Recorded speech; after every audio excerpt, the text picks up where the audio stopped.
Good evening, and welcome back.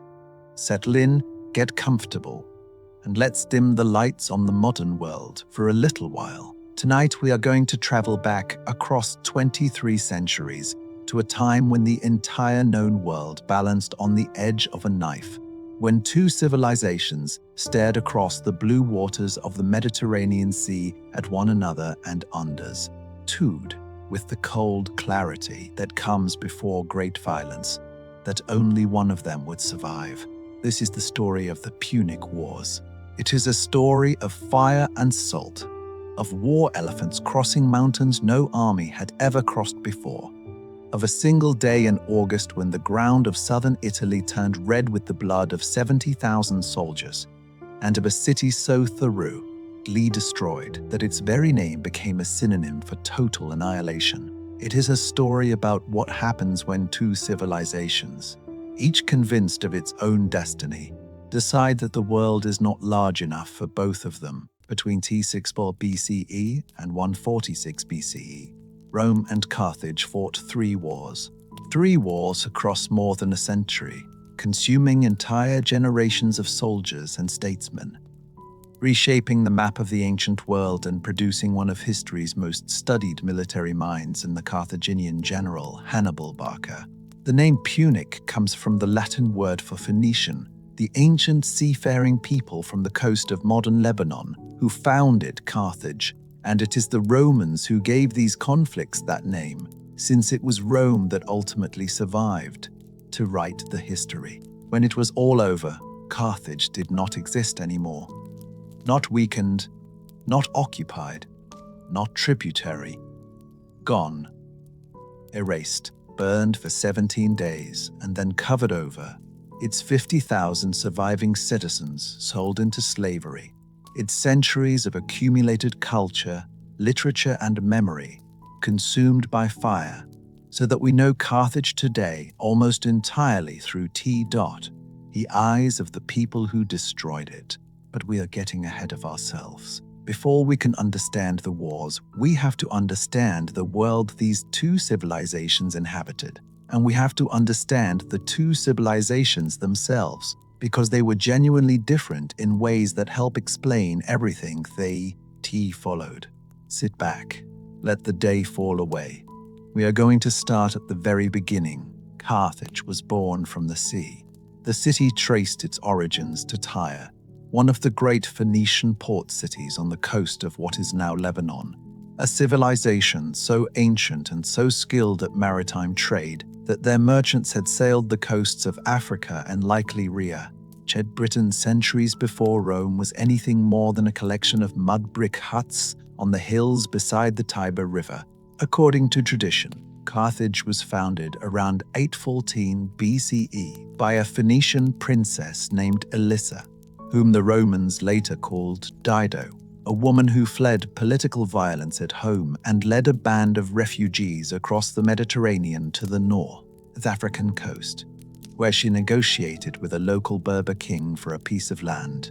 The legend says that the king agreed to give her only as much land as could be covered by a single ox hide, and that Dido, being cleverer than the king anticipated, cut the hide into the thinnest possible strips, laid them end to end, and Itai closed enough ground to build a citadel.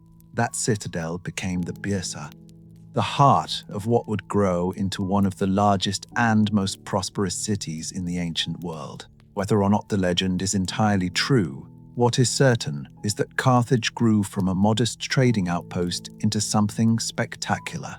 The city sat on a peninsula jutting into the Gulf of Tunis on the North African coast, in what is now Tunisia, a location of extraordinary strategic and commercial advantage.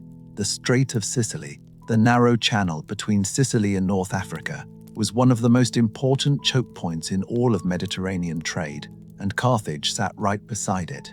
Ships moving goods between the eastern and western Mediterranean had to pass through or near Carthaginian-controlled waters, and the Carthaginians made absolutely sure that everyone knew this and paid accordingly. By the time the 3rd century BCE arrived and the conflicts with Rome began, Carthage had built an empire that was breathtaking in its scale and sophistication. Carthaginian territory included the entire North African coast, from modern Morocco through Tunisia and into Libya. It included large parts of the Iberian Peninsula, which we now call Spain and Portugal, where the silver mines near what is now Cartagena produced the kind of wealth that could fund armies and navies for generations. It included the islands of Sardinia, Corsica, and the western half of Sicily. It included trading posts and colonies scattered across the western Mediterranean, from Malta to the Balearic Islands to the Atlantic coast of Morocco. The Carthaginian commercial network stretched even further, reaching across the Sahara by caravan to the interior of Africa, and possibly out into the Atlantic as far as the Canary Islands and the tin-rich coasts of northwestern Europe. Carthaginian merchants traded in silver and gold, in tin and copper essential for making bronze, in purple dye that gave Phoenician cloth its legendary luxury value, in salted fish, in grain, in ivory, in amber from the Baltic, in slaves, in every commodity the ancient world desired. The city itself was physically impressive on a scale that would have astounded visitors. Its walls stretched for 37 kilometers, making them among the longest defensive walls in the ancient world. The harbor district was an engineering marvel, with two artificially constructed harbors built side by side, one for commercial shipping and one exclusively for the Carthaginian navy. The naval harbor was circular, roughly 300 meters in diameter, surrounded by covered sheds that could shelter 220 warships simultaneously. A tower stood at the center of the harbor on an island, commanding views of both the sea and the interior, so that the admiral could observe everything. The commercial harbor was rectangular and connected to the sea through a channel. Above the harbors, the city rose up toward the Bilsa Hill, its 4 residential districts densely packed with multi-story buildings, its temples gleaming, its markets piled high with the goods of the world. Aristotle, writing in the 4th century BCE, praised the Carthaginian constitution as one of the best governed states he knew of, a remarkable compliment from the greatest philosopher of the ancient world. The Carthaginians had developed a political system that combined elements of aristocratic rule with genuinely democratic mechanisms, including elected magistrates called Sophites, who served as the chief executives of the state, a senate of several hundred members drawn from the leading families, and a people's assembly that could override the Senate on important questions. They also maintained a council of 104 judges, whose job was specifically to hold generals accountable after campaigns, a system designed to prevent any single military commander from accumulating too much power. It was, for all its complexity and occasional dysfunction, a surprisingly sophisticated form of government. But Carthage was, above everything else, a city of merchants. Its culture was oriented around commerce in a way that Rome's was not, and this distinction would prove to be one of the deepest fault lines between the two civilizations. Where Rome understood power primarily in terms of military dominance and territorial expansion, Carthage understood power primarily in terms of trade routes and financial advantage. Where Rome drafted its own citizens into military service and made military glory the highest civic virtue, Carthage preferred to fight its wars with hired soldiers, mercenaries recruited from across its empire and beyond. Libyans, Numidians, Iberians, Gauls, Balearic slingers, Greek soldiers of fortune. They all served in Carthaginian armies. The Carthaginians themselves largely served in the cavalry, the prestigious arm of ancient armies, while others did the hard infantry work. This mercenary system was efficient when it worked, because it meant Carthage did not need to exhaust its own citizen population in war, but it created vulnerabilities that would matter enormously when the pressure of sustained conflict began to toll. Now let us turn to Rome, because to understand what happened when these two civilizations collided, you need to understand just how different Rome was from everything it encountered. Rome in the mid-3rd century BCE was not yet the empire we picture when we think of ancient Rome. The Colosseum had not been built. The legions had not yet conquered Britain or Gaul or the Middle East. Augustus was 2 centuries away, but Rome was already something extraordinary and alarming to its neighbors. It was a republic governed by an annually elected pair of consuls, supported by a senate of experienced former magistrates, fed by a system of lesser offices through which ambitious men climbed the political ladder, and defended by an army of citizen soldiers drawn from the landholding classes who were legally required to serve when called upon. Roman citizenship carried with it military obligation, and Roman culture had elevated military service into the highest possible expression of civic virtue. A Roman aristocrat measured his worth and his family's honor in campaigns fought, battles won, and enemies defeated. The Roman Senate was, to a significant degree, a body of men whose authority rested on their military records.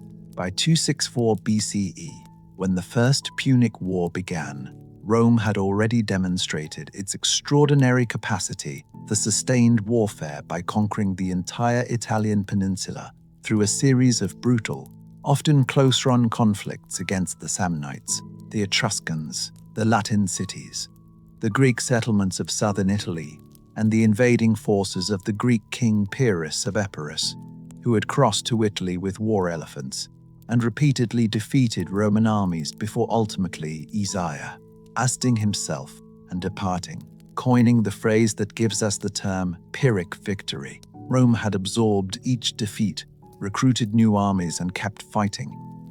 This capacity for institutional resilience, this refusal to accept any outcome other than eventual victory, was not accidental. It was baked into Roman culture at the deepest level.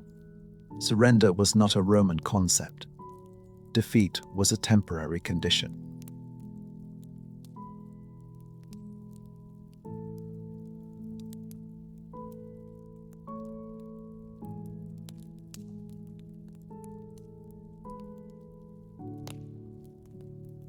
What Rome did not have in 264 BCE was a navy.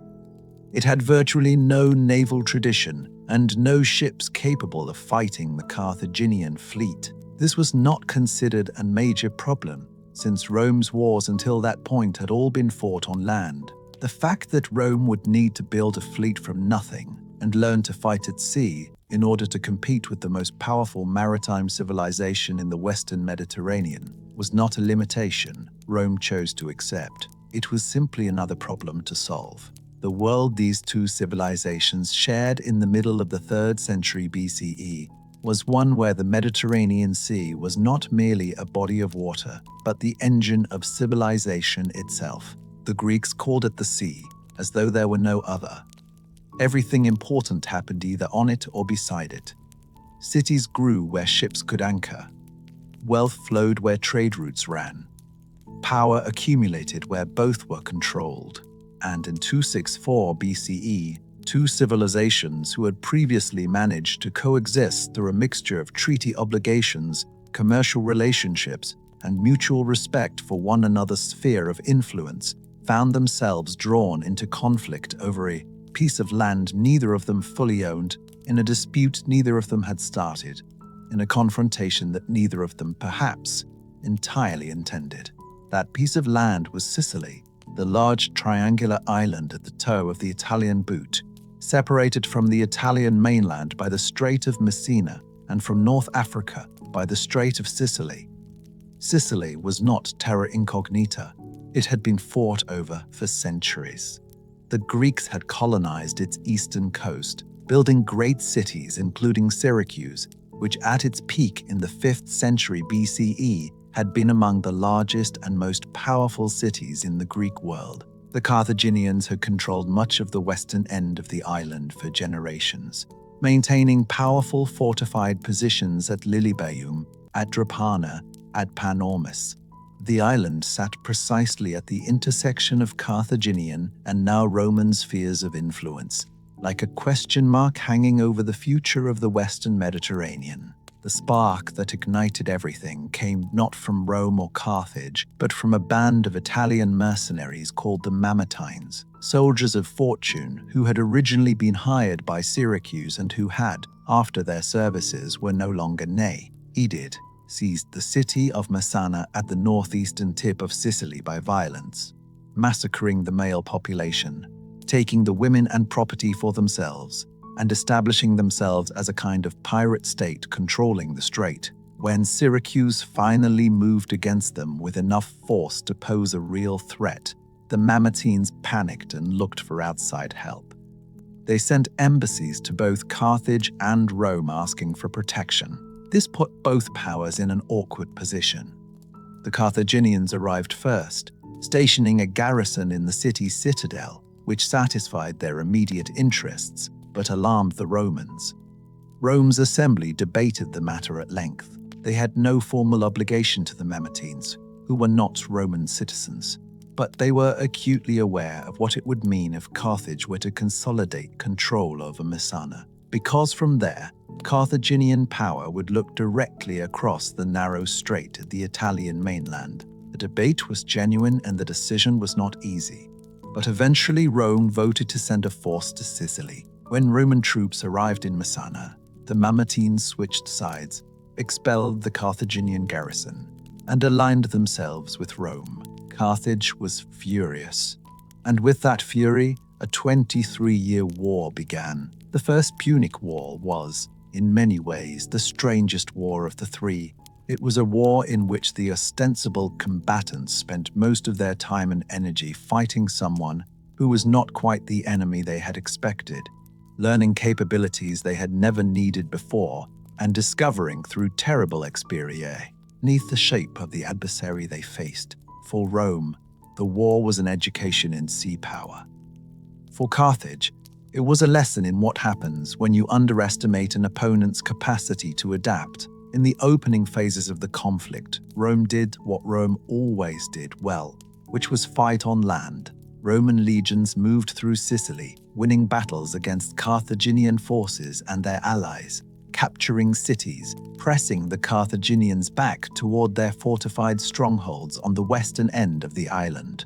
But it quickly became apparent that the real war was not going to be decided on land. The Carthaginian strongholds were on the coast and could be supplied and reinforced by sea in ways that land-based Roman armies could not intercept. Rome needed a navy, and it needed one immediately. The story that ancient sources tell about how Rome built its first fleet is one of those pieces of history that has the quality of legend but appears to be broadly true. According to the historian Polybius, who wrote about the Punic Wars roughly a generation after they ended, and who is considered the most reliable ancient source on these events, Rome captured a stranded or wrecked Carthaginian quinquereme, used it as a template and built 100 ships in 60 days.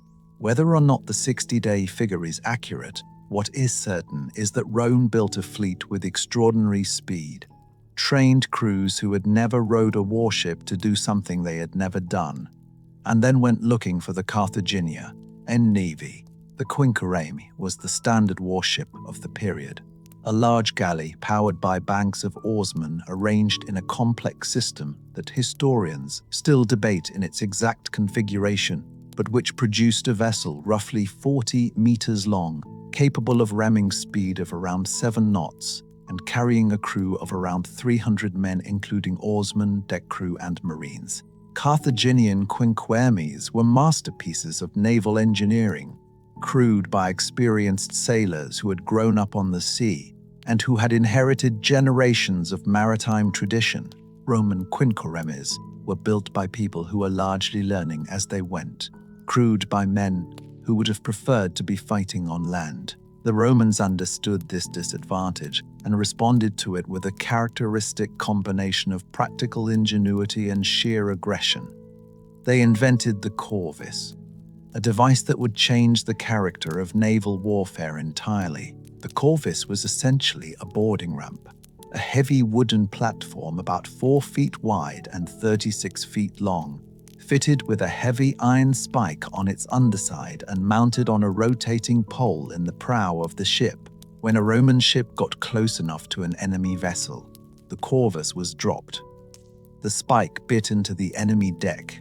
The two ships were locked together, and Roman legionaries came swarming across the ramp to do what they did best, which was clack, Ose quarters infantry fighting. In one stroke, the corvus transformed a naval battle from a contest of seamanship and ship handling, which Carthage would certainly have won, into a contest of infantry combat, which Rome could win. The first major naval engagement of the war, the Battle of Mylae in 260 BCE, demonstrated just how effective this innovation could be. The Carthaginian fleet, expecting to roll over a Roman navy that had barely existed a year earlier, found itself suddenly locked into boarding fights it could not win. The Romans captured 31 ships and sank 14. The Roman consul Gaius Duilius became a hero and was awarded a triumph, Rome's highest military honor, the only time in history that a naval triumph was given to a man who had learned to fight at sea within the previous year. But the war did not end at Mylae, and it was not going to be won quickly. Sicily was a large island with powerful Carthaginian fortifications that would take years of siege warfare to reduce, and the Carthaginian navy, despite the shock at Mylae, still had the fundamental advantage of experience and tradition. The conflict settled into a grinding, exhausting back and forth that neither side could bring to a decisive conclusion through military means alone. It is worth pausing here to appreciate just how strange and difficult the First Punic War was to fight. From a purely logistical standpoint, Sicily in the 3rd century BCE was not empty farmland.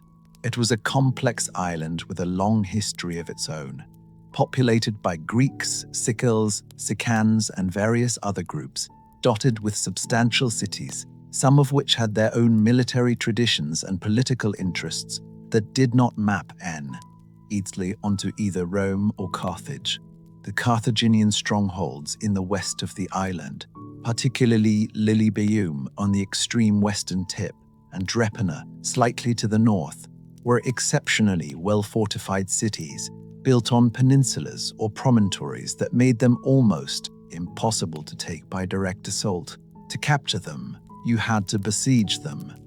To besiege them effectively, you had to cut off their supply by sea as well as by land. To cut off their supply by sea, you needed a navy. Everything kept coming back to the navy. The Roman land campaigns on Sicily were often effective. Roman legions fought well on the ground and won most of their engagements against Carthaginian and mercenary forces in open field battles. But every time the Romans pressed close to Lilybaeum or Drepana, they found themselves watching Carthaginian supply ships moving along the coast just offshore, replenishing garrisons that would have otherwise starved or surrendered. The lesson was clear. The war in Sicily could only be settled at sea. And that meant Rome had to become a naval power in a way it had never been before. The corvus was brilliant, but it had limits. The device worked best in calm, flat seas, where the two ships could be locked together long enough for Roman marines to cross. In rough water, the heavy boarding ramp made the ship dangerously top-heavy, prone to capsizing in swells that a properly ballasted ship without the corvus could ride safely. Rome would learn this lesson through catastrophe, but in the meantime the corvus gave them a weapon that Carthage had no immediate answer for, and they pressed the advantage aggressively. Roman ambition in these years was breathtaking. Having built a fleet almost from nothing, having defeated the Carthaginian navy at Mylae, the Senate looked at the strategic situation and decided that the way to win the war was not to grind through the Sicilian fortresses one by one, but to strike directly at Carthage itself. If you could bring the war to the African coast, if you could threaten Carthage's home territory, you would force Carthage to recall its forces from Sicily to defend its homeland, and the Western Mediterranean would fall to Rome. It was a bold concept. It was very nearly catastrophe. the Romans tried to take the war directly to the Carthaginian homeland in North Africa in 256 BCE, winning the massive Battle of Cape Ecnomus, one of the largest naval engagements in ancient history with nearly 700 ships involved, and then landing a force in North Africa under the consul Marcus Atilius Regulus. But that expedition ended in disaster when the Carthaginians hired a Spartan mercenary general named Xanthippus, who reorganized their army and devastated the Roman force in a single battle, capturing Regulus himself. Rome lost nearly the entire expeditionary force. The story of Marcus Atilius Regulus is one that Romans would tell for generations, with the particular pride that Romans reserved for examples of almost inhuman stoic virtue. Regulus had commanded the African expedition with genuine success at first, winning several battles against Carthaginian forces and advancing to the point where Carthage actually sent peace feelers suggesting it might be willing to negotiate on terms favorable to Rome. Regulus reportedly refused those terms because he found them too soft. He pushed for more. He misjudged Carthage's remaining capacity to resist, overextended his force into open country, and then met Xanthippus in a set-piece battle that was, in its broad outlines, almost a preview of what Hannibal would do at Trebia 60 years later, using superior cavalry on the flanks and war elephants at the center to break up and surround the Roman infantry. About 12,000 Roman soldiers were killed. About 500, including Regulus, were captured. The survivors made their way back to the coast and were evacuated. The story that Romans most loved to tell about Regulus, however, was what happened next. He was held prisoner in Carthage for several years. Then, according to the tradition that Romans found so compelling they turned it into a moral exemplar for children and students of rhetoric for centuries afterward, Carthage sent him to Rome as part of a peace embassy, on the condition that he would return to Carthage if the negotiations failed. Regulus appeared before the Senate, and instead of arguing for peace, which would have secured his freedom, he urged the Senate to reject the Carthaginian terms. Then he kept his word, returned to Carthage, and was executed, with ancient sources describing various elaborate tortures as his manner of death, most of which are almost certainly embellished or invented by later Roman writers who found Thea's story irresistible as a demonstration of Roman virtue triumphing over self-interest. Whether or not the precise details are accurate, the fact that this story became one of Rome's most beloved moral exemplars tells you a great deal about what Rome valued and what kind of culture produced the soldiers and statesmen who would eventually outlast Hannibal. Then the storms came. Between 255 BCE and 249 BCE, Rome lost more ships to Mediterranean storms than to Carthaginian action. In 255 BCE alone, a storm destroyed nearly 300 Roman ships off the coast of Sicily, killing somewhere between 100,000 and 200,000 men by ancient accounts, though modern estimates are somewhat lower. In 253 BCE, another storm destroyed 150 ships. In 259 BCE, the Romans suffered a naval defeat at Drepana and then lost most of their surviving fleet to yet another storm.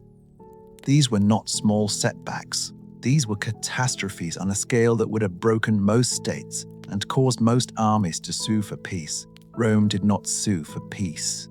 Rome built more ships. This is the moment in the story where Rome's character reveals itself most clearly. There was no treasury reserve to fund this construction. The Roman state was effectively bankrupt after years of war, and so the Senate approached Rome's wealthiest citizens and asked them to personally fund the construction of new warships, with the understanding that they would be repaid from the reparations imposed on Carthage once the war was won. This was a form of patriotic investment that required the wealthy to bet their fortunes on Rome's eventual victory. They did. 200 new warships were built, this time without the Corvus, which had proven dangerously destabilizing to the ships in rough seas, and by 242 BCE, Rome had a fleet again. Meanwhile, in Sicily, Hamilcar Barca had taken command of the Carthaginian forces and was fighting a brilliant guerrilla campaign from his base on Mount Eryx, raiding Roman positions, keeping his army in the field, and demonstrating the of aggressive, unconventional tactical genius that would reappear in his son Hannibal a generation later. But Hamilcar's situation was ultimately hopeless without control of the sea, because his army could only be resupplied by ship, and Rome's rebuilt fleet was now blockading the coast. The end came on the 10th of March, 241 BCE, at the Battle of the Aegates Islands off the western tip of Sicily. The Carthaginian relief fleet, loaded with grain and supplies for Hamilcar's army, and carrying soldiers who were supposed to serve as marines, was intercepted by the Roman fleet under the consul Gaius Lutatius Catulus. The Carthaginian ships were laden and low in the water, their crews not fully trained and their marines not yet aboard. The Roman fleet was trim, well-trained and fully prepared for battle. The engagement was decisive. Rome sank 50 Carthaginian ships and captured 70 more. The rest fled. Hamilcar Barca, stranded on Sicily with an army he could no longer supply or reinforce, was forced to negotiate. The Aegates Islands engagement is in some ways the most remarkable moment in the entire First Punic War, not because of its tactical brilliance, which was real but not extraordinary, but because of what it represented. Rome had entered this war without a single warship in 23 years. Through storms that destroyed hundreds of vessels and killed hundreds of thousands of sailors, through tactical defeats and political crises and the sheer grinding exhaustion of a conflict that seemed to have no end, Rome had persisted. It had built fleet after fleet. It had trained generation after generation of rowers and sailors in a discipline that did not come naturally to a land-based culture. And then at the very end of the war, it produced a fleet that was good enough to defeat Carthage's experienced navy in a conventional fleet engagement, without the corvus, without any tricks or innovations, simply through the accumulated competence of a navy that had been learning its trade through the harshest possible experience for more than 2 decades. Catulus himself had been wounded earlier in the campaign. He watched the battle from a litter, directing his fleet while unable to stand. At Image, the Roman commander lying wounded on his ship while ordering an attack on the Carthaginian relief fleet in a storm-tossed sea, has a certain quality of compressed Roman determination about it that seems almost too symbolic to be historically true, and yet it is what the ancient sources describe. The Treaty of Lutatius, signed in 241 BCE, ended the First Punic War. Carthage agreed to evacuate Sicily, which became Rome's first overseas province. Carthage agreed to pay 3,200 talents of silver in reparations over 10 years, a staggering sum. And Carthage agreed that it would not make war against Syracuse or its allies. Polybius would later describe the First Punic War as the longest, most continuous, and most severely contested war known to history up to that time, and it is difficult to argue with him. 23 years. Both sides had built over 1,000 warships during the conflict. The casualties in men, money, and material had been enormous, and when it was over, Rome stood as the dominant power in the Western Mediterranean for the first time, but the seeds of the next war had already been planted. In the humiliating terms of the Treaty of Lutatius, in the festering resentment of Carthaginian soldiers who had fought well and been abandoned by a government that failed to supply them, in the bitterness of Hamilcar Barca, who had never been defeated on Sicily, and who was already thinking about where Carthage could rebuild the strength that had been taken from it, and in the character of Hamilcar's oldest son, a boy who was perhaps 9 or 10 years old when the war ended, who had reportedly stood before the altar of the gods as a child and sworn that he would be an enemy of Rome for the rest of his life. His name was Hannibal, But before we follow Hannibal into the mountains, we need to understand the years between the wars, because those years shaped everything that came after. The period between the First and Second Punic Wars, roughly from 241 BCE to 218 BCE, was not a time of genuine peace. It was a time of preparation, resentment, and simmering conflict. A 23-year pause that both sides used to rebuild and reposition for the confrontation they knew was coming. For Carthage, the immediate aftermath of the First Punic War was a catastrophe that went beyond even the humiliating peace terms. 20,000 Carthaginian mercenaries who had fought in Sicily returned home to discover that the Carthaginian government, itself financially exhausted by the war, could not pay them the wages they were owed. This was a violation of the fundamental contract between a mercenary employer and its soldiers, and the mercenaries responded as mercenaries would. They revolted. What followed from 241 BCE to 237 BCE was one of the most savage conflicts in Carthaginian history, a war sometimes called the Truceless War or the Mercenary War, in which unpaid soldiers, joined by Libyan subjects who had their own grieve, answers against Carthaginian rule, came close to capturing Carthage itself. The brutality on both sides was extraordinary. Prisoners were tortured and killed. Generals were crucified. And at several points, the outcome of the entire struggle was genuinely uncertain. The Mercenary War is remarkable partly because it produced one of the most viscerally horrifying pieces of military history that has survived from antiquity. Polybius describes in considerable detail a final engagement in which Hamilcar, having maneuvered a large rebel force into a narrow valley and blocked all escape routes, starved the trapped soldiers to desperation and then watched as they Teloriga earned on each other, the stronger killing and eating the weaker until the remainder was so weakened that the final battle was a foregone conclusion. Whether this account is precisely accurate or embellished by the traditions of dramatic narrative that Greek historians of the period often employed, it conveys something true about the nature of the conflict. This was a war without rules or mercy, fought between people who had nothing left to lose on one side and a civilization fighting for its survival on the other. It left deep scars on Carthaginian society and on Hamilcar Barca himself, who had been forced to fight against the very soldiers he had once commanded in Sicily. It was Hamilcar Barca who saved Carthage from this internal catastrophe. He was given command of the forces attempting to suppress the revolt and fought the campaign with a ferocity and tactical brilliance that would become the family trademark. He defeated the rebels in a series of engagements, gradually encircling and strangling the revolt until the mercenaries were destroyed.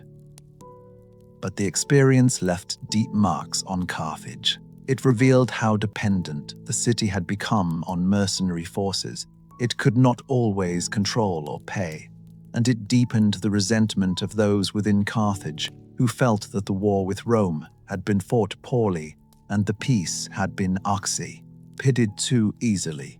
Rome did not make things better. In 238 BCE, while Carthage was still fighting to suppress the mercenary revolt and in no position to resist, Rome simply seized Sardinia and Corsica, islands that by the terms of the Treaty of Lutatius were still Carthaginian territory. Rome justified this by claiming with breathtaking audacity that Carthage's preparation of a force to recover Sardinia itself constituted an act of war. Carthage, exhausted and besieged, paid an additional 1,200 talents of silver rather than fight. The ancient historian Polybius described Rome's behavior in this episode as shamelessly opportunistic, and modern historians have largely agreed.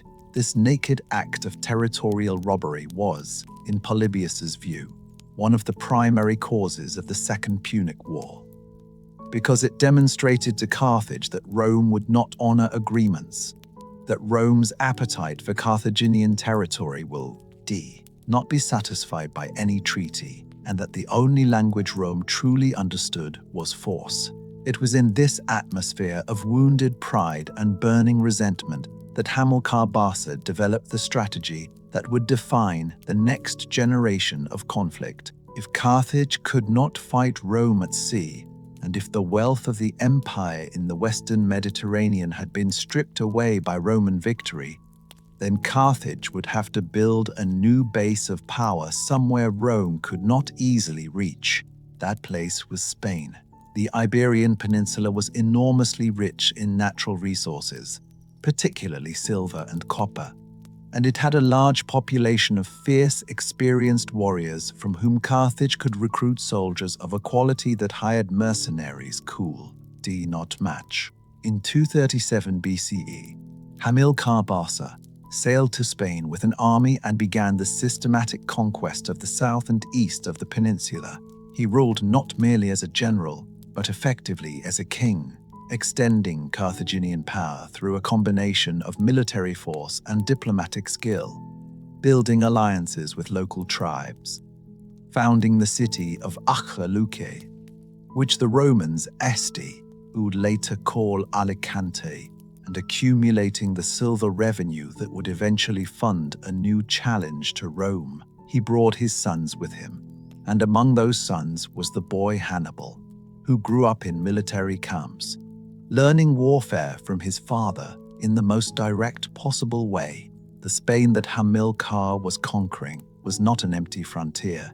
It was a landscape thick with ancient cultures, with Iberian tribes who had been mining copper and silver for centuries, who fought with short swords and light cavalry in a style that Romans would later adopt for their own legionaries, and who had a tradition of fierce resistance to outside domination that would make Spain one of the most costly and frustrating territories Rome ever attempted to fully pacify.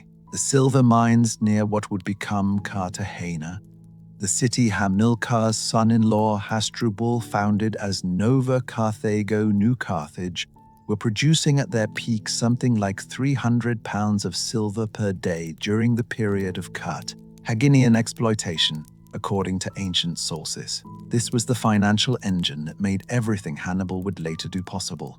Every soldier paid, every elephant purchased, every ally rewarded with gifts came ultimately from the silver flowing out of those Spanish mines and into Carthaginian coffers. Hamilcar was a complicated figure who has been somewhat overshadowed in history by the brilliance of his son. But anyone who looks carefully at what he accomplished in Spain in the years between 237 and 228 BCE has to recognize a military and political genius of a high order. He conquered new territory while keeping his existing conquests pacified. He built infrastructure. He negotiated with tribes that might otherwise have been enemies. He trained a generation of soldiers in a land that was far from Carthage and that had no direct connection to the mercenary system that had nearly destroyed his city during the revolt. The army he was building in Spain was not a mercenary army in the old sense. These were Iberian warriors fighting under Carthaginian officers, developing a loyalty to the Barcid family, rather than merely a contractual relationship with the city of Carthage, which would prove enormously important when the next war came. Hamilcar died in battle in Spain in 28 BCE, killed during a campaign against Iberian tribes. Command passed to his son-in-law Hasdrubal the Fair, who continued the Carthaginian expansion in Spain, but with a greater emphasis on diplomacy than military force. It was Hasdrubal who negotiated the Ebro Treaty with Rome in 226 BCE, a boundary agreement that specified the Ebro River as the northern limit of Carthaginian expansion in Spain, leaving Rome's allies to the north of that line, free from Carthaginian pressure. The treaty seemed to stabilize the situation, at least temporarily. Then Hasdrubal was assassinated by a Celtic slave in 221 BCE, and the Carthaginian army in Spain acclaimed as their new commander the 25-year-old Hannibal Barca. Hannibal had spent his entire life preparing for the job he had just been handed. He had grown up in army camps. He had watched his father conquer Spain and had participated in campaigns from adolescence. He understood strategy and logistics and the psychology of soldiers in a way that most commanders do not develop until middle age.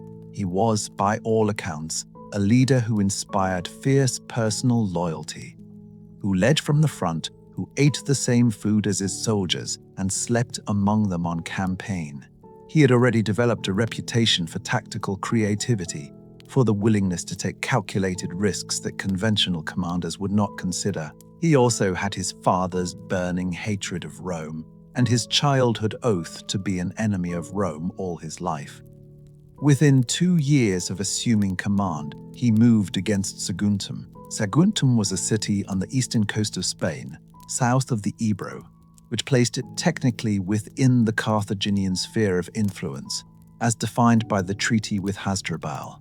But Rome had established a relationship with Saguntum and considered it an ally, even though the exact nature and terms of this relationship are disputed by ancient sources. When Hannibal besieged and eventually captured Saguntum in 219 BCE, after an 8-month siege in which the city's defenders fought with extraordinary determination, Rome sent ambassadors to Carthage, demanding that Hannibal be handed over to them for trial. When the Carthaginian Senate refused, Rome declared war. The 8 months that Saguntum held out against Hannibal's army deserve a moment of recognition, because this was a city that knew Rome was not coming to rescue it, that knew its fate was most likely sealed from the moment the Carthaginian army appeared at its walls, and that fought on anyway, with the kind of desperate courage that produces the extraordinary stories that survive, even when the broader historical record is filtered through the perspective of the victors. Ancient sources describe the defenders of Saguntum melting down silver and gold to prevent it from falling into Carthaginian hands, burning their possessions, and in some accounts killing their own families before the final assault to spare them from slavery. Whether every detail of these accounts is accurate is impossible to verify, but they capture something real about what siege warfare meant for the civilian populations caught up in it in the ancient world. The Second Punic War had begun. But what Rome did not yet know was that Hannibal had been planning for this moment for years, and that he had no intention of fighting the war on Rome's terms. Let's pause for a moment and think about what Hannibal was actually attempting. He was a general who had spent his entire life studying his enemy and who had concluded something deeply counterintuitive, that it was not enough to defeat Rome in battle. The First Punic War had proven that Rome could absorb massive military defeats, rebuild its forces, and keep fighting. Sicily had been held for 23 years, with enormous Carthaginian investment, and then lost in a single naval battle. What Hannibal believed was that Rome's power rested not on its armies, but on the network of alliances it had built across the Italian peninsula. The system by which Rome commanded the military resources of its Italian allies and incorporate them into its legionary army structure. If that alliance network could be broken, if the Italian peoples could be convinced that Rome was not invincible and that there was a better future available to them, then Rome's seemingly endless capacity to raise new armies would collapse and the war could be won. To break that alliance system, Hannibal needed to fight in Italy, not raid it, not threaten it from a distance, but actually campaign in Italy, winning such overwhelming victories against Roman armies on Roman soil that the Italian allies would recalculate where their interests lay. To get to Italy with a land army large enough to fight effectively, he had 2 basic options. He could take the coastal route through the south of France and into northern Italy, the more obvious path. Or he could go through the mountains. He went through the mountains. In the spring of 218 BCE, Hannibal marched out of New Carthage, the great Carthaginian city on the Spanish coast, with an army that ancient sources describe variously, but which most modern historians estimate at somewhere around 50,000, and infantry, 9,000 cavalry, and 37 war elephants. He crossed the Ebro River, fought his way through Pyrenean tribes who contested his passage, and arrived at the Rhone River in southern France by September. The Roman general, Publius Cornelius Scipio, who had come to Spain to intercept Hannibal before he could cross into Italy, arrived at the Rhone to find that Hannibal had already crossed and was marching north toward the Alps. Scipio sent his force ahead to Italy to await Hannibal while he himself returned to Spain. The crossing of the Alps that followed has become one of the most celebrated and analyzed military operations in all of history. Debated by scholars for 2,000 years, the subject of books and expeditions and archaeological investigati that continue to this day.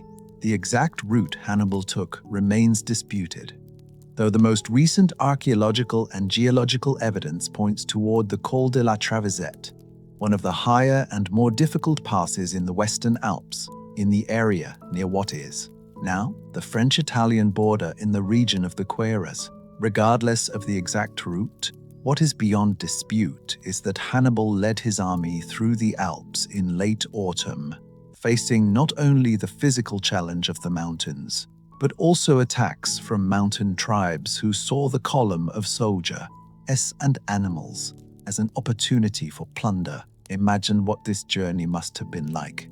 An army of tens of thousands of men, moving through terrain that narrowed in places to ledges barely wide enough for a single file, with drops of hundreds of meters on one side and rock faces rising into cloud on the other. Snow was already falling on the higher passes. The cold was brutal for soldiers from North Africa and Spain who had never experienced alpine winter. Pack animals slipped and fell into gorges. Supplies were lost. Men died from cold, from falls, from the ambushes that the mountain peoples launched from above onto the struggling column. And then there were the elephants. The 37 elephants that Hannibal had brought from Africa were living siege engines, weapons that could terrify enemy cavalry and disrupt infantry formations. But they were also animals with needs and vulnerabilities that complicated every logistical calculation. Getting them across the Rhone had required the construction of enormous floating platforms. The animals guided onto them reluctantly, sensing the unsteady ground beneath their feet. Getting them through the Alps required roads to be widened, rock slides to be cleared, and animals to be coaxed and cajoled through conditions they were not designed to survive. One passage in Livy's account of the crossing has stayed with readers for 2,000 years. He describes how, at one particularly steep and icy descent on what the ancient sources call the White Rock, the path had given way in a landslide and was completely blocked. There was no way forward and no way around. Hannibal's army stopped at the edge of a cliff and looked down at the rubble below, with the Italian plain just visible in the distant haze. So close and yet entirely unreachable. The army camped in the snow for 3 days while Hannibal's engineers worked. They cleared what they could by hand, but a section of rock too large to move or break was in the way. Livy says they built fires against the rock, heated it, poured wine onto it to make it crack through the sudden temperature change, and then broke it with picks. Whether or not every detail of this account is precisely accurate, the basic engineering challenge it describes was real, and the image of Hannibal's soldiers, frostbitten and exhausted, pouring wine on a mountainside to melt a path into Italy, is one of those images from antiquity that seemed to capture something true about the nature of determined human will. The elephants fared poorly. Most of them survived the Alps, but the cold and the stress of the crossing damaged their health, and by the following spring, most of the surviving animals had died from the Italian winter, which was unusually harsh in 218 BCE. Only one elephant, sometimes named in ancient sources as Surus, is described as still alive several years into the campaign, and Hannibal reportedly rode this animal himself when his eye became infected and he lost the sight in it during a campaign through the Arno swamps. The elephants had served their purpose in the crossing, their mere presence probably deterring some of the mountain tribes from attacking too aggressively, but they would not be the war-winning weapon in Italy that Hannibal had perhaps hoped. The Ancient sources differ on how many men Hannibal lost in the crossing. Polybius, who is generally the more reliable source, says that Hannibal arrived in Italy with 20,000 infantry and 6,000 cavalry. Since he had roughly 50,000 infantry and 9,000 cavalry when he crossed the Ebro, the losses are staggering, though some of this reduction came from garrisons left in Spain and from soldiers dismissed along the route rather hand from deaths in the Alps. A bronze inscription that Hannibal himself had erected at the temple of Juno Lacinia in Italy, which Polybius claims to have read personally, gives similar numbers. Whatever the precise figure, he arrived in northern Italy in late October or early November of 218 BCE with an army that had been reduced significantly from its starting strength, that was exhausted, that was hungry, and that had just crossed the most formidable natural barrier in Europe. He was also in hostile territory, deep inside the Roman alliance system, with no possibility of retreat, no naval supply line, and no reinforcements on the way. What he had was the army around him, the loyalty of Gallic tribes in northern Italy who hated Roman expansion into their territory, and a plan. Northern Italy in 218 BCE was partly under Roman control and partly inhabited by Celtic Gallic tribes who had been displaced and threatened by Roman colonization of the Po Valley region. These tribes had every reason to hate Rome and to welcome anyone who came as an enemy of Rome. When Hannibal descended from the Alps and began winning battles, the Gauls flocked to join his army, replacing much of what he had lost in the mountains. The first major engagement came at the Ticinus River in November 218 BCE, a cavalry skirmish in which Hannibal's Numidian horsemen defeated the Roman cavalry under Publius Scipio, who was wounded in the fighting and saved, according to one version of events, by his own young son, the future Scipio Africanus. The Ticinus was not a decisive battle, but it was a signal. Hannibal's cavalry was superior, and Roman commanders who did not account for that were going to suffer. The Battle of Trebia in December 218 BCE was something else entirely. The Roman consul Tiberius Sempronius Longus, eager to fight before his command expired and driven by a competitive desire to win glory before his colleague Scipio recovered from his wounds, attacked Hannibal's army in conditions that Hannibal had carefully arranged to his advantage. The Romans crossed the freezing Trebia River early in the morning without eating, soaking themselves to the chest in icy water before the battle even began. On the other side, Hannibal had fed and rested his troops and warmed them with fires and oil. He had also hidden a force of 2,000 cavalry and infantry in a gully beside the battlefield. When the Roman infantry engaged the Carthaginian center and began to push it back, the hidden force emerged and struck the Roman flanks and rear. Most of the Roman army was destroyed. Only about 10,000 men escaped. The shock in Rome was severe, but it was nothing compared to what was coming. Lake Trasimene in central Italy, June of 217 BCE. Hannibal had marched south through Etruria, deliberately devastating the land, burning villages and farmsteads, hoping to draw the Romans into a pursuit. The new consul, Gaius Flaminius, stung by criticism that he was allowing Hannibal to ravage Italy without opposition, marched after him with an army of roughly 30,000 men. On the morning of the 21st of June, Flaminius led his army along the narrow road that ran between the hills and the northern shore of Lake Trasimene, with steep slopes on his left and the water on his right. The morning was foggy. Visibility was poor, and Flaminius did not send scouts ahead in sufficient numbers.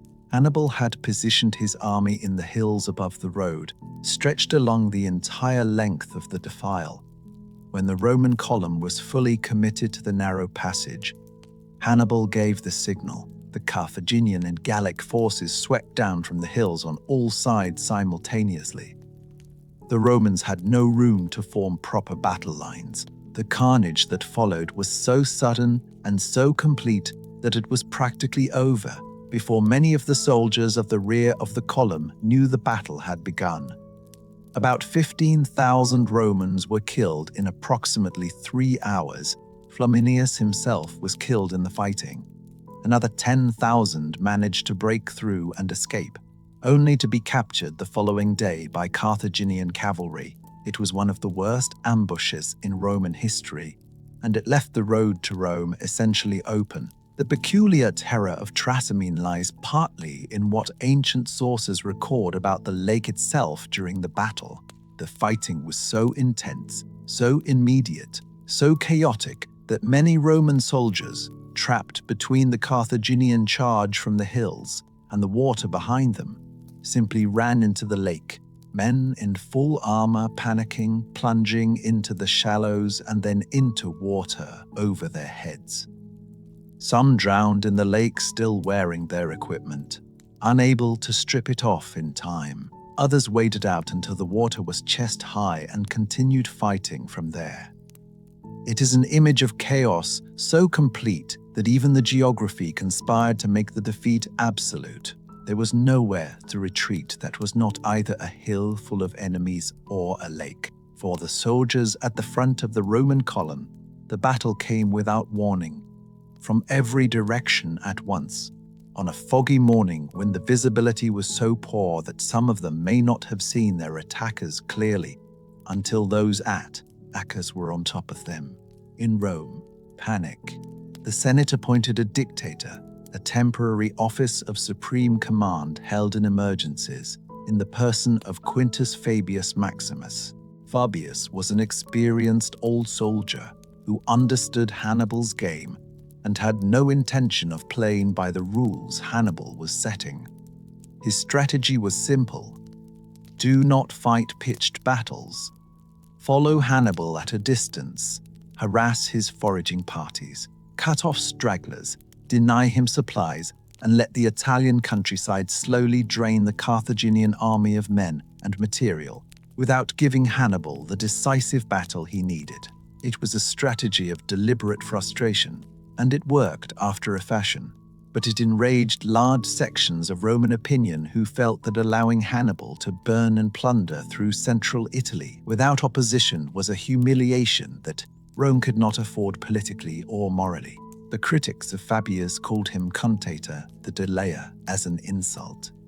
History has rehabilitated the name as a compliment because in retrospect, the Fabian strategy was exactly right. But in 216 BCE, the political pressure to engage Hannibal directly was overwhelming, and Rome responded to it by raising the largest army in the Republic's history and sending it south. Now, the summer of 216 BCE, the plain of Apulia in southeastern Italy, a broad flat expanse of agricultural land broken by the meandering course of the Aufidus River. Hannibal had captured a large Roman supply depot at Cannae, placing himself between the Roman army and its primary source of provisions, making a confrontation unavoidable. The Romans elected 2 consuls who would share command on alternating days: the cautious patrician Lucius Aemilius Paulus and the aggressive populist Gaius Terentius Varro. They brought to Cannae roughly 80,000 men, the biggest Roman army ever assembled to that point, twice the size of Hannibal's force. On the 2nd of August, 216 BCE, Varro was in command.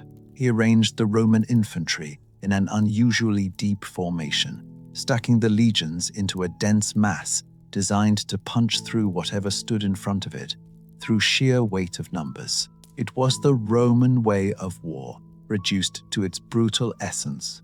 Overwhelming mass deployed as a battering ram. Hannibal had spent the preceding days studying the ground and thinking. He arranged his army in an arc that bulged outward toward the Roman lines at its center, where he placed his weakest troops, Gauls and Iberian infantry, who were brave but less heavily armored than his best soldiers. His elite African veterans, armed with captured Roman equipment, he positioned in 2 powerful blocks at the ends of the line. His cavalry, superior to the Romans in quality and roughly equal in numbers, he placed on the wings. When the battle began, the Roman infantry did exactly what Hannibal wanted them to do.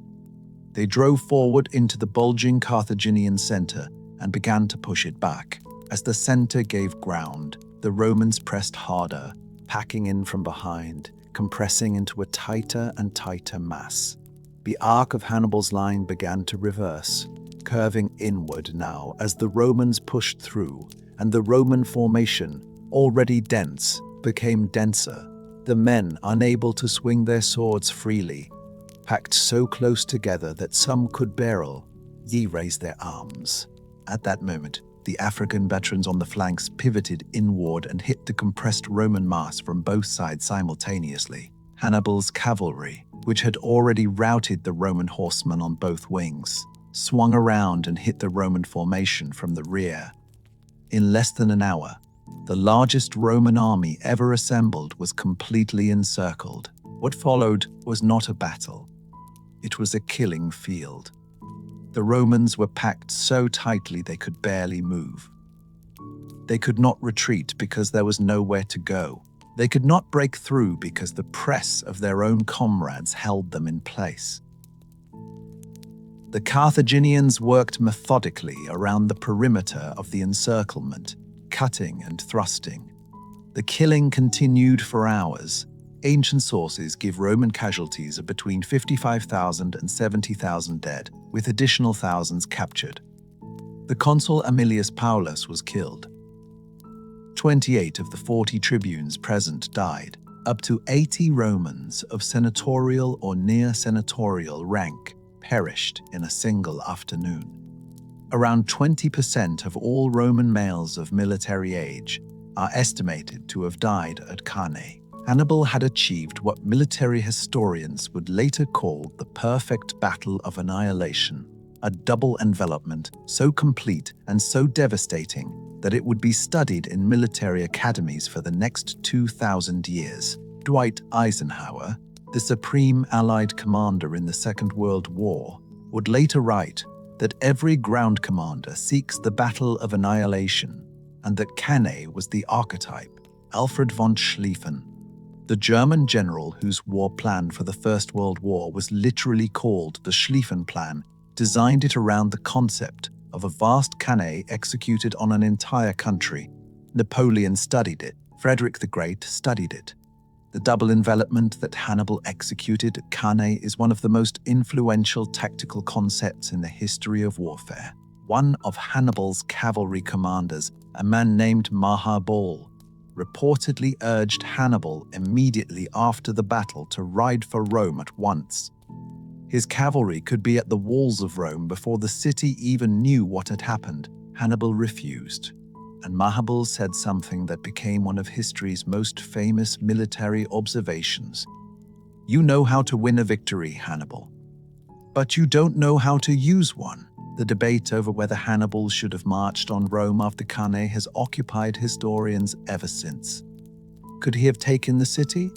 Probably not. Rome's walls were formidable. Siege warfare was not Hannibal's strength. His army was exhausted, and he had no siege equipment. But the debate somewhat misses the point, because Hannibal's strategy was never about taking Rome. It was about breaking the alliance system. And after Cannae, that strategy almost worked. Several important Italian cities, including Capua, the second largest city in Italy, defected to Hannibal. King Philip V of Macedon entered into an alliance with Carthage. Greek cities in Sicily began to waver. For a moment in late 216 BCE, it genuinely looked as though Rome might collapse. It did not. And the reason it did not reveals something fundamental about Rome that Hannibal, for all his brilliance, had perhaps not fully grasped. Rome refused to negotiate. After Cannae, Hannibal sent his aide Carthalo to Rome with peace terms.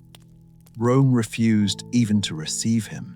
The Senate decreed that there would be no mourning displayed publicly for the dead, so as to limit the psychological impact on civilian morale. There were no public funerals, no visible grief permitted, because grief might slide into despair. A purification ceremony was held to cleanse Rome of its complicity in the deaths at Cannae, giving the city a ritual mechanism to process the disaster and move forward. New legions were raised, Men who would not normally qualify for military service due to poverty were conscripted anyway. Slaves were freed and armed. Rome fought on. The psychological dimension of what Rome did in the days after Cannae deserves more attention than it usually receives. 55,000 to 70,000 men had died in a single afternoon. That is not a statistic. That is a catastrophe so enormous that if you tried to count the dead individually at one per second, it would take you more than 15 hours to reach the number. Every family in Rome had lost someone. Every street in the city had a door behind which someone was grieving. And yet the Senate's response was not grief. It was administrative.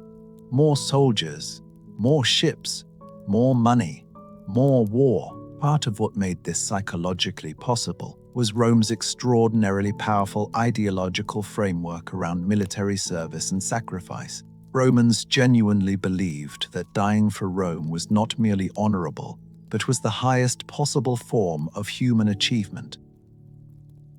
The afterlife was uncertain and faintly imagined, but the memory of Rome was eternal. A man who died fighting Rome's enemies would be remembered. His family would be honored. His name would persist in the records that Romans maintained so obsessively.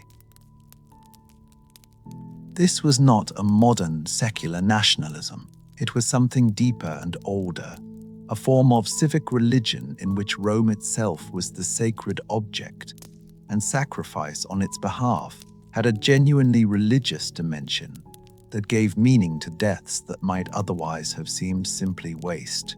Evil and terrible, there was also a more practical dimension. Rome's political system was designed to prevent any single voice from calling for surrender. The consuls who had survived Cannae could not simply decide the war was over. The Senate had to vote, the assemblies had to ratify, the allies had to be consulted. This was, from a purely military standpoint, sometimes a weakness, because it meant decisions took time and consensus, and sometimes resulted in the compromise choices that had led to the divided command at Cannae in the first place. But in the crisis that followed Cannae, the same distributed decision-making that was sometimes cumbersome became a structural guarantee against collapse. There was no single point of failure, no king to surrender, no emperor to be killed and thus end the war. Just an interlocking system of institutions that kept grinding forward because none of its parts had the authority to stop. The years between Cannae in 216 BCE and the eventual end of the war in 201 BCE were a long grinding struggle in which Hannibal remained in Italy without being decisively defeated, but also without being able to achieve the alliance break-in, triumph that would have made his strategy succeed. The Romans had learned from Cannae. They returned to Fabius's approach of refusing pitched battles with Hannibal directly, while fighting everywhere around him. Roman armies went to Spain, where Hannibal's brothers Hasdrubal and Mago were fighting to maintain Carthaginian control. Roman armies went to Sicily. Roman armies besieged and recaptured the Italian cities that had defected. What is remarkable about these middle years of the Second Punic War is the sheer scale of the effort that both sides were sustaining simultaneously on multiple fronts. In Spain, the war was essentially its own conflict, a brutal back and forth across the Iberian Peninsula, in which several Roman commanders, including both the father and uncle of the future Scipio Africanus, were killed. In Sicily, the great city of Syracuse had joined the Carthaginian side after the death of its long-standing king Hero, and the Romans were engaged in one of the most celebrated sieges of antiquity, a siege made famous primarily because of the weapons designed by the mathematician and engineer Archimedes to defend the city. These weapons included massive cranes that could pick up Roman ships from the water and flip them over, artillery catapults of unusual range and precision, and reflected mirrors that ancient sources claim could set ships on fire, though this last detail has been questioned by modern scholars.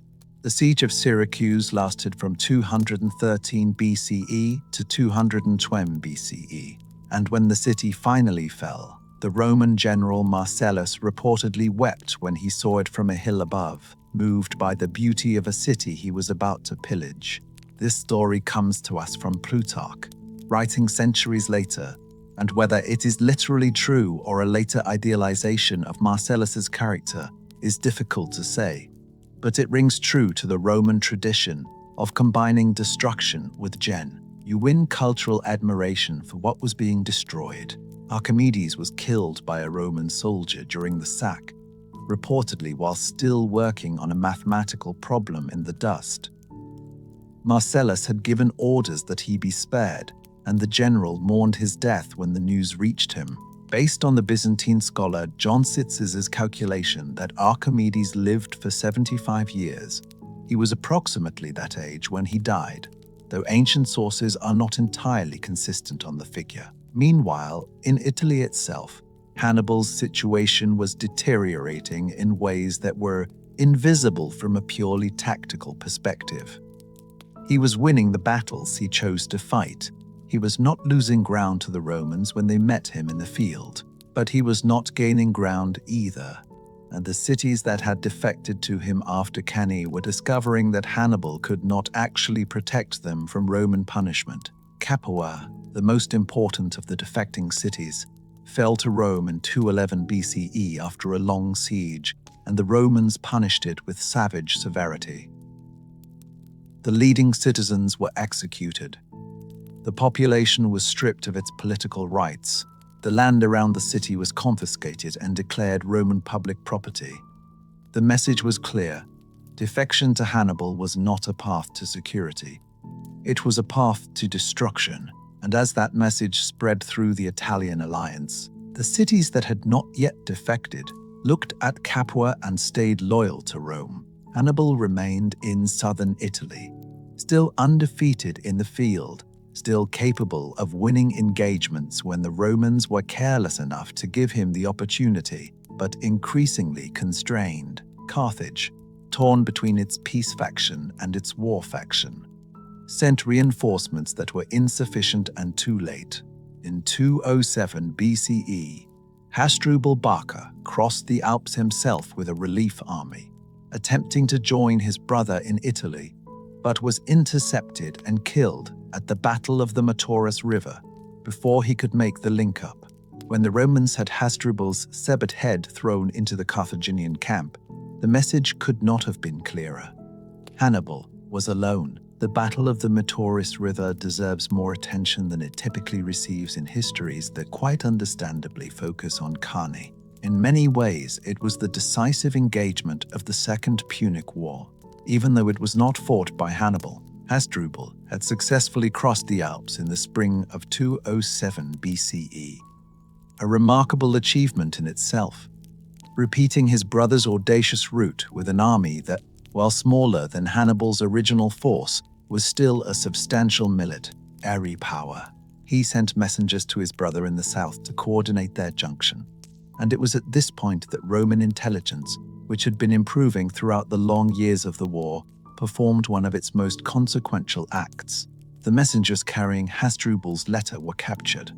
The Roman commanders now knew exactly where Hasdrubal was, what his plans were, and crucially, that Hannibal did not yet know what those plans were. The consuls of 200 BCE, Marcus Livius and Gaius Claudius Nero, made a decision that was so tactically audacious that Roman tradition would celebrate it for generations. Nero, whose forces were in the south keeping watch on Hannibal, secretly detached 7,000 of his best men, marched them north in extraordinary speed, joined forces with Livius in the north, fought and won the decisive engagement at the Metaurus River, in which Hasdrubal was killed and his army destroyed, and then marched his men back south before Hannibal had any idea what had happened. The first news Hannibal received of his brother's fate was his brother's severed head, tossed into the Carthaginian camp by Roman soldiers. According to ancient sources, when Hannibal looked at it, he said that he recognized in it the fate of Carthage. He may have understood at that moment that the war could not be won. He was in Italy for 9 more years anyway, because Carthage could not bring him home. But after Mautorus, there was no longer a strategy that could deliver victory. The man who changed everything was not Hannibal. He was the young Roman general Publius Cornelius Scipio, who would eventually earn the honorific Africanus and who represents one of history's most remarkable military careers. Scipio was present at the Taunus River when his father was wounded.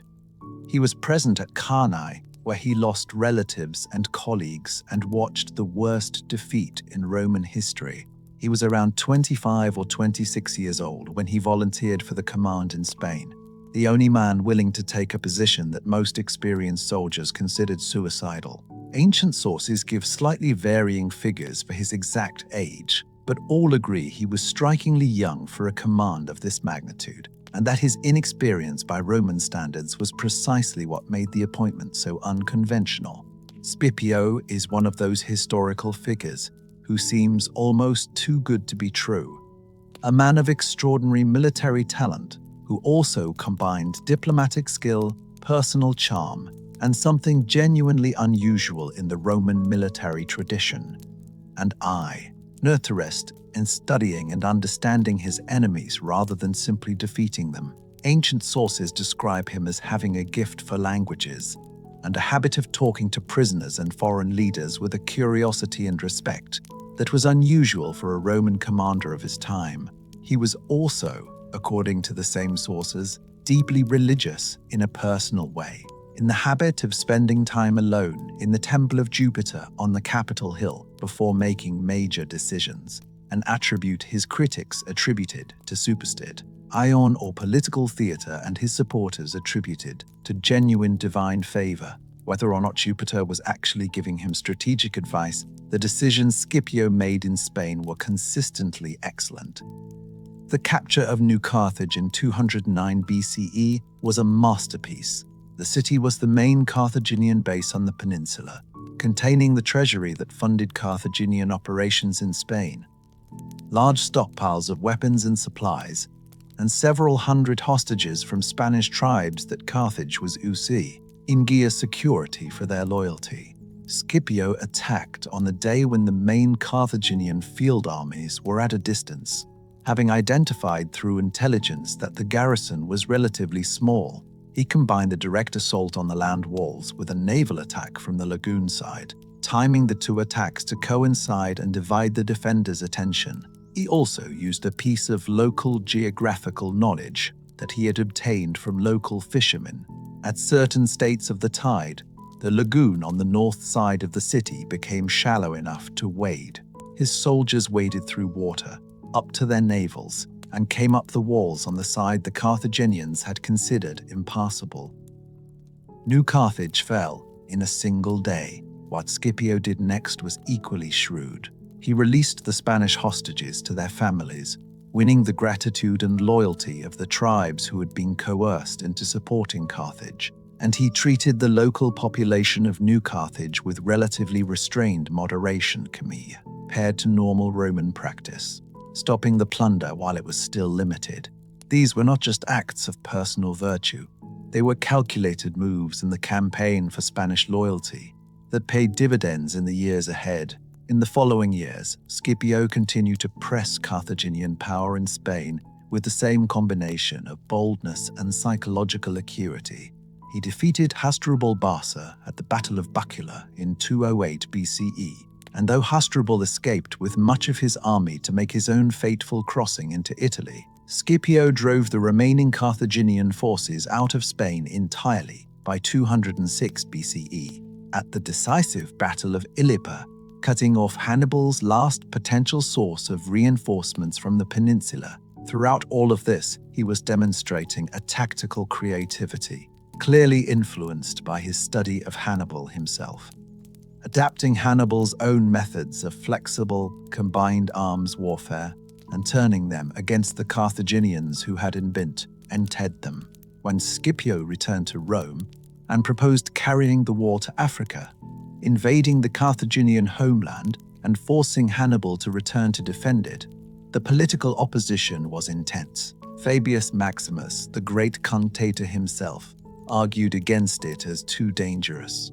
But Scipio prevailed, and in 204 BCE, he landed in North Africa with an army of roughly 30,000 men.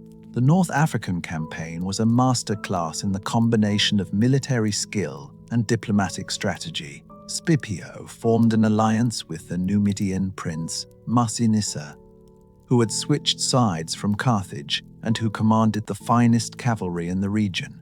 In 203 BCE, Scipio won significant victories against the Carthaginian and Numidian forces in Africa, and Carthage called Hannibal home after 16 years in Italy, during which he had never been defeated in a major engagement.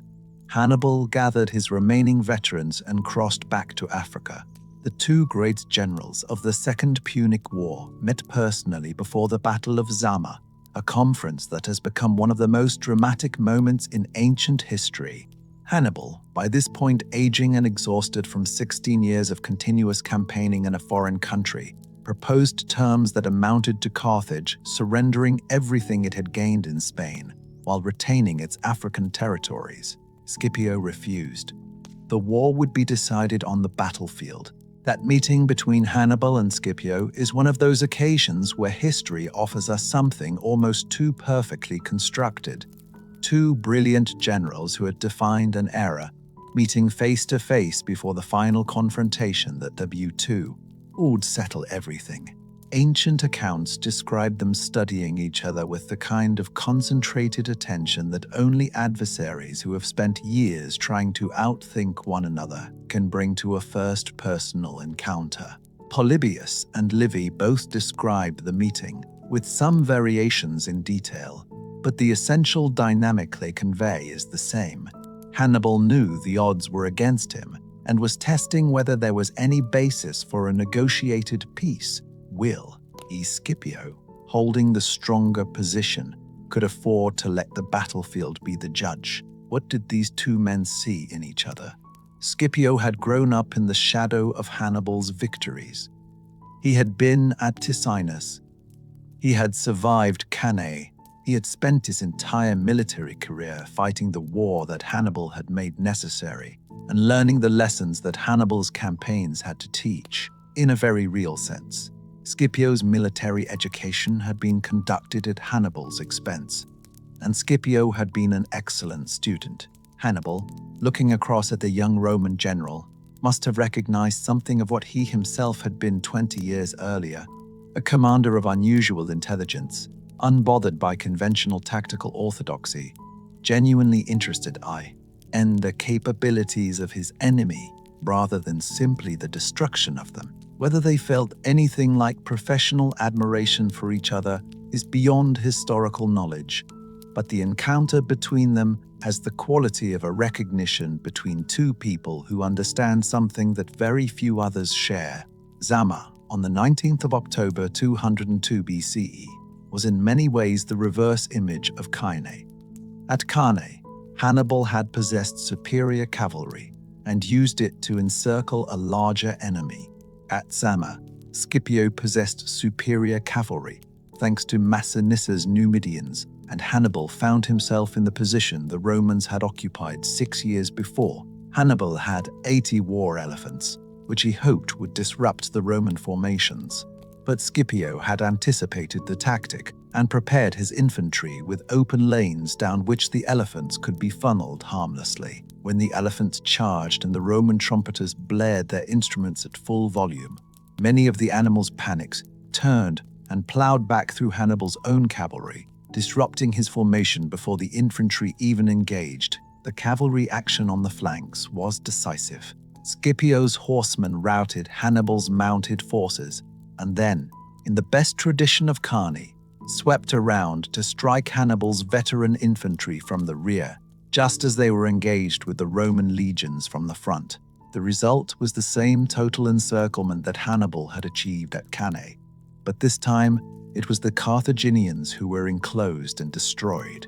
The battle cost Carthage around 20,000 dead and another 20,000 captured.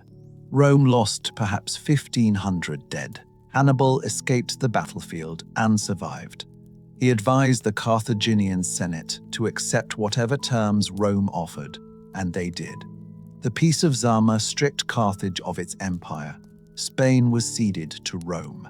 The Carthaginian navy was reduced to 10 warships. Carthage was forbidden from going to war with anyone outside Africa, and from going to war with anyone outside Africa without Roman permission. An indemnity of 10,000 silver talents was to be paid over 50 years, and Masiniss's kingdom in Numidia was confirmed, giving Rome a client state bordering Carthage that would prove useful in the years ahead in ways that nobody, at least in Carthage, wanted to contemplate. The Second Punic War was over. Hannibal survived it, but he had lost. He served for a time as a leading magistrate in Carthage, where he instituted financial reforms that made the indemnity payments manageable, but Roman pressure eventually forced him into exile. He spent his remaining years advising various Eastern kingdoms in their conflicts with Rome, always the brilliant exile, always the enemy of the Republic that had broken his life's work. He died in roughly 183 BCE, taking poison rather than surrender to Roman agents who had come to arrest him. He was somewhere around 65 years old, and he had never stopped being formidable. There is something deeply melancholy about Hannibal's final years, and it requires a moment of attention because his story has resonated through the centuries precisely because of the combination of genius and futility that characterizes it. Tate. After Zama, he briefly attempted to build something constructive in Carthage, and the reforms he instituted suggest that in a different world, where he could have led his city in peace rather than war, he might have been remembered as a great statesman rather than simply as history's most brilliant general. He reorganized Carthage's finances, reduced corruption among the magistrates, and found ways to meet the indemnity payments without crushing the population in the way that many Carthaginians had feared. He was genuinely competent at governance, but Rome would not leave him alone. Roman ambassadors arrived in Carthage to investigate, which Hannibal understood as meaning that they were gathering a pretext to demand his surrender. He left before they could do so, sailing first to the court of Antiochus III of the Seleucid Empire in Syria, where he tried to convince a somewhat skeptical monarch to launch an all-out war against Rome, offering strategic advice Antiochus largely ignored in favor of his own instincts. The result was that Antiochus fought Rome, was defeated, and signed a peace treaty in which one of the terms was that Hannibal be handed over. Hannibal escaped again, moving on to the court of Prusias, the king of Bithynia in northern Asia Minor. He spent years there, fighting Prusias's wars for him against neighboring kingdoms, still effective, still inventive, reportedly once defeating a hostile fleet by having his sailors hurl clay pots full of poisonous snakes onto the enemy deck. Keys during a naval battle, a tactic described by Cornelius Nepos among others, the kind of unconventional thinking that had marked his entire career. When Rome finally sent agents to demand his arrest from Prusias, Hannibal found himself surrounded in his own house with no escape route available. He drank the poison he had kept ready for exactly this moment, reportedly saying something to the effect that it was time to relieve the Romans of their anxiety about an old man, since they could not wait for a natural death to do it. He was found dead the next morning. The Roman Senate, which had spent decades in genuine fear of a man who had not set foot in Italy in 20 years, received the news calmly. Now the story slows, not because it is finished, but because the final act requires its own careful setup. After Zama, Carthage did what it always did best. It traded. The 50-year indemnity imposed by the Peace of Zama was designed to keep Carthage financially crippled for half a century. It did not work as planned. Carthage's merchants and traders were simply too good at what they did. The city recovered its economic vitality with a speed that astonished and alarmed Rome. Archaeological evidence suggests that Carthaginian trade goods, coins, and pottery were circulating widely across the Mediterranean in the decades after Zama, evidence of a commercial network that had not been broken by defeat. By around 151 BCE, Carthage had actually managed to pay off the entire 50-year indemnity in something like 50 years, which in itself was a remarkable financial achievement, and it approached Rome with the offer to pay the remaining dea, BT, in a lump sum. Rome refused the offer, preferring to keep Carthage in the position of perpetual debtor. What is striking about this recovery is not just its speed, but its nature. Carthage was not rebuilding a military empire. It was rebuilding a trading civilization. The agricultural hinterland around the city was among the most productive in the ancient world, and Carthage had developed farming techniques so advanced that the Roman Senate, after destroying the city, would order Carthaginian agricultura, manuals translated into Latin and distributed to Italian farmers. Carthaginian farmers had developed sophisticated irrigation techniques, crop rotation practices, and methods for dealing with the specific soil conditions of North Africa that Roman and Italian farmers were still learning from for generations. After the city's destruction, the olive groves and grain fields around Carthage fed not just the city, but supplied surpluses for export. The purple dye industry, the fine textile trade, the metalwork and glasswork that Carthaginian craftsmen had developed over centuries. All of these began flowing through the commercial networks again, filling Carthaginian warehouses and replenishing Carthaginian treasuries with a quiet efficiency that war had not managed to destroy. This commercial resilience was both Carthage's greatest strength and, ultimately, a significant factor in its final destruction, because while a militarily diminished Carthage might have been tolerable to Rome, a commercially vital Carthage that was visibly thriving and growing more prosperous decade by decade was something that certain Romans, the ones with long memories and deep anxieties, found genuinely threatening in ways that went beyond any rational assessment of military capability. The Rome that existed in the mid-2nd century BCE was profoundly different from the Rome that had gone to war in 264 BCE. The Punic Wars and the period of expansion that followed them had transformed Roman society in ways that its traditionalist members found alarming.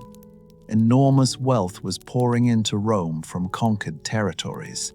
A class of war-enriched aristocrats was buying up land and working it with slaves taken in conquest, displacing the small farmer soldiers who had been the backbone of Roman power for generations. Greek culture and philosophy were spreading through the Roman aristocracy, scandalizing conservative senators who felt that Rome was losing its rugged, martial farmer-soldier character that had made it great. Wealth was concentrating in fewer hands. Social tensions were building.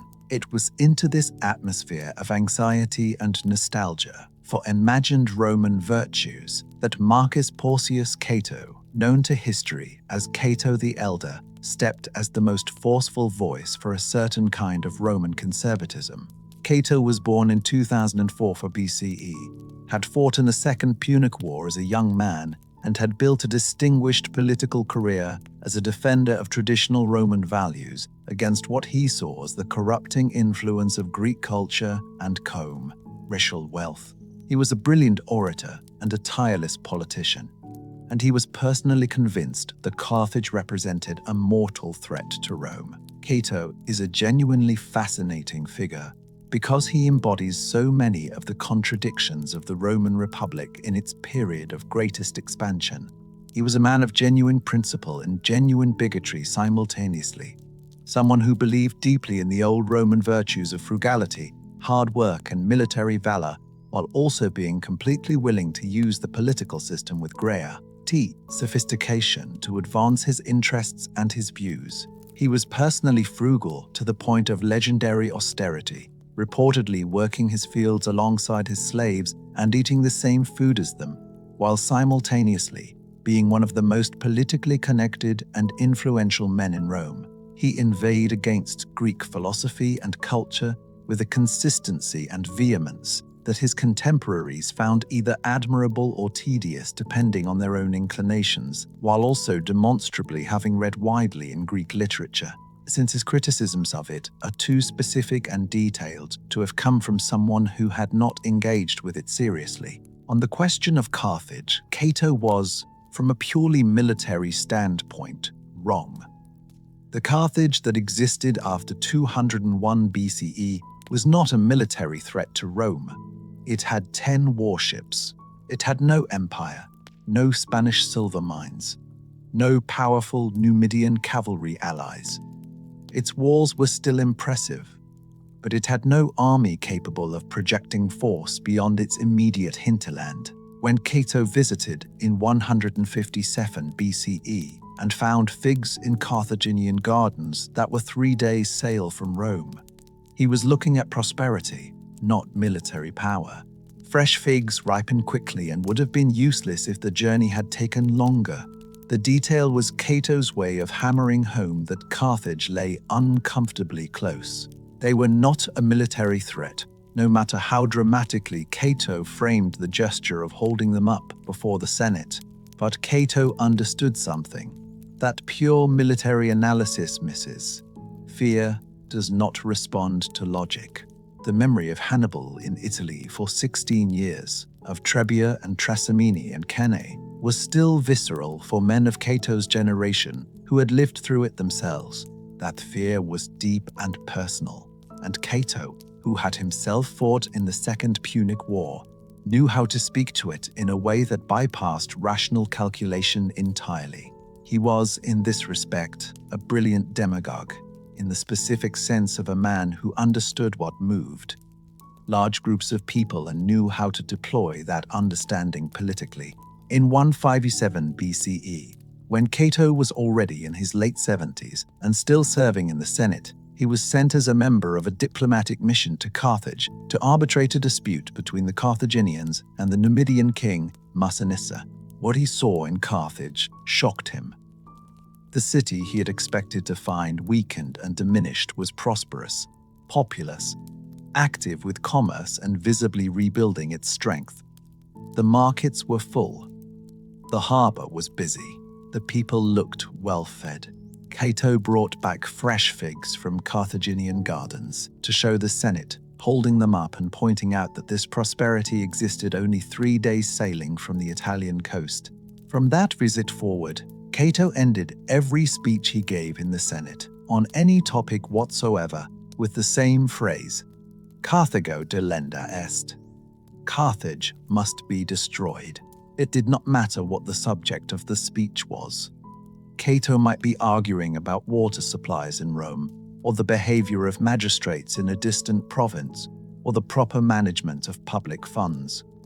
At the end, always, came the same words, Carthage must be destroyed. His political opponent Scipio Nasica, the son-in-law of Scipio Africanus and the most influential senator of the period, argued the opposite, claiming that Carthage's existence was actually useful to Rome because fear of an external enemy kept Romans disciplined and united. He ended his own speeches with Carthago servanda est, Carthage must be saved. The two old men battled through speeches across the floor of the Senate for years, their formulaic final lines becoming a kind of ritual of Roman political identity. Meanwhile, Massinissa, the Numidian king who had been Rome's ally since the Second Punic War, and whose kingdom bordered Carthaginian territory, was doing something that must have been planned and Rome certainly noticed. He was systematically encroaching on Carthaginian land. Raids, seizures, territorial annexations, all protected from Carthaginian response by the terms of the peace treaty that forbade Carthage from making war without Roman permission. Carthage appealed to Rome repeatedly. Rome consistently sided with Massinissa, or did nothing. Then, in 151 BCE, Carthage reached its limit. The Numidians had seized more territory than Carthage could accept losing. A Carthaginian army under a general named Hasdrubal marched against the Numidians. The campaign was a disaster militarily. The Carthaginians were defeated and the army surrendered. But the legal significance was enormous. Carthage had made war without Roman permission. Rome had its pretext. Actually, to be precise, Rome had chosen to interpret the situation as a pretext. Carthage's defensive response to unprovoked Numidian aggression that had gone on for decades without Roman intervention, was now framed as an act of aggression against Rome's ally. Cato's old age finally saw the object of his obsession within reach. The Roman Senate voted for war. What followed was, from Carthage's perspective, one of the most psychologically devastating sequences of events in the ancient world. In 149 BCE, a large Roman army landed at Utica in North Africa, the port city that had already defected to Rome and that provided an excellent base of operations near Carthage. The Carthaginians, desperately trying to avert war, sent embassy after embassy to the Roman consuls. The Romans responded with escalating demands. First, they demanded 300 hostages from Carthage's leading families. The Carthaginians complied, handing over their children. Then the Romans demanded that Carthage surrender all its weapons and war material. The Carthaginians complied again, sending convoy after convoy of weapons to the Roman camp. 200,000 sets of armor, 2,000 catapults, and every warship in the Carthaginian fleet, which was sailed to Utica and burned in the burned harbor. Then, after Carthage had disarmed itself completely and surrendered its weapons, its ships, and its children, the Romans made their final demand. The Carthaginians must abandon their city and relocate at least 10 miles from the sea. The city of Carthage, which had stood for 6.5 centuries, which was the home of hundreds of thousands of people, which was the cultural, commercial, and religious center of everything the Carthaginian people knew and valued, would be demolished. When this final demand was conveyed, the Carthaginian ambassadors wept in the Roman camp. They begged. They reminded the Romans of the terms of the Treaty of Zama, which had not required the destruction of the city. They asked to return to Carthage to consult their government, and when they arrived home and delivered the news, the reaction was a kind of collective fury and despair that transformed Carthage overnight from a city trying to negotiate peace into a city preparing for war to the death. Hasdrubal the general was recalled and pardoned from his death sentence. The city slaves were freed and incorporated into the army. Every citizen who could work was put to work manufacturing weapons to replace those that had been surrendered. Women cut off their hair to make rope for catapults. Temples were stripped of bronze to make weapons. The city that had been told it must die decided it would not die without a fight. The siege of Carthage lasted from 149 BCE to 146 BCE, 3 years. The Romans initially made poor progress. The consuls who commanded in the first year of the siege underestimated the city's defenses and the ferocity of its defenders, and their attacks on the walls repeatedly failed. A young officer named Scipio Africanus distinguished himself repeatedly in the fighting, showing qualities of leadership and tactical intelligence that drew attention. In 147 BCE, with the siege stalled after 2 years, public pressure and Scipio's personal popularity combined to secure him the consulship, with the minimum age requirement waived, and he was sent to take command in Africa. Scipio Africanus was the grandson by adoption of Scipio Africanus, the man who had defeated Hannibal at Zama, and he brought to the siege the same combination of systematic method and tactical creativity that had characterized his distinguished ancestor. He tightened the blockade of the city with a massive engineering project, building a mole across the entrance to the harbor to prevent supply ships from entering. The Carthaginians responded with an extraordinary countermaneuver. Working in secret, they excavated a new channel from the harbor to the open sea and constructed a new fleet in the time it took Scipio to complete the mole. When the new Carthaginian fleet suddenly appeared in the harbor, the Romans were genuinely astonished. Take a moment with this detail, because it is remarkable. A city that has been under siege for more than a year. A city that has been stripped of its original fleet and all its weapons. A city whose population is reduced and suffering and surrounded on all sides.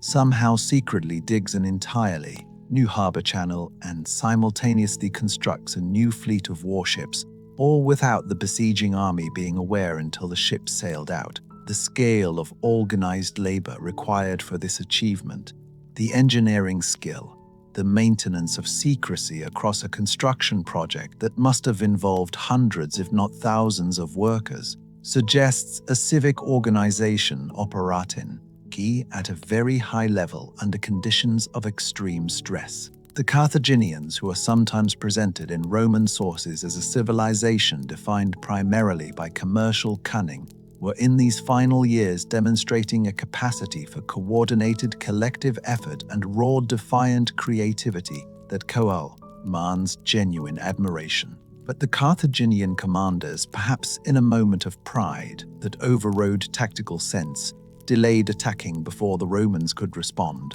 and when the battle came, the advantage of surprise had been lost. The Carthaginian fleet fought poorly and withdrew, losing ships in the disorganized retreat.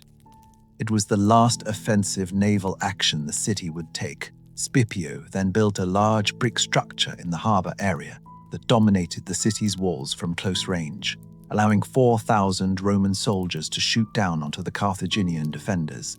He fought and won a separate engagement against the Carthaginian field army at Nephoris, 25 kilometers south of the city, effectively eliminating the possibility of any relief operation. The Carthaginian commander Hasdrubal throughout this period was simultaneously a genuine fighter and, by many accounts, a catastrophically poor political leader who made the final suffering of his city worse than it needed to be. He terrorized the population into continued resistance by having Roman prisoners paraded on the walls and then thrown from them in sight of the besieging army, an act that guaranteed Rome would offer no mercy when the city fell. He reportedly lived lavishly even as the civilian population starved, maintaining a table with fine food and wine while ordinary Carthaginians were reduced to eating leather and the roots of plants.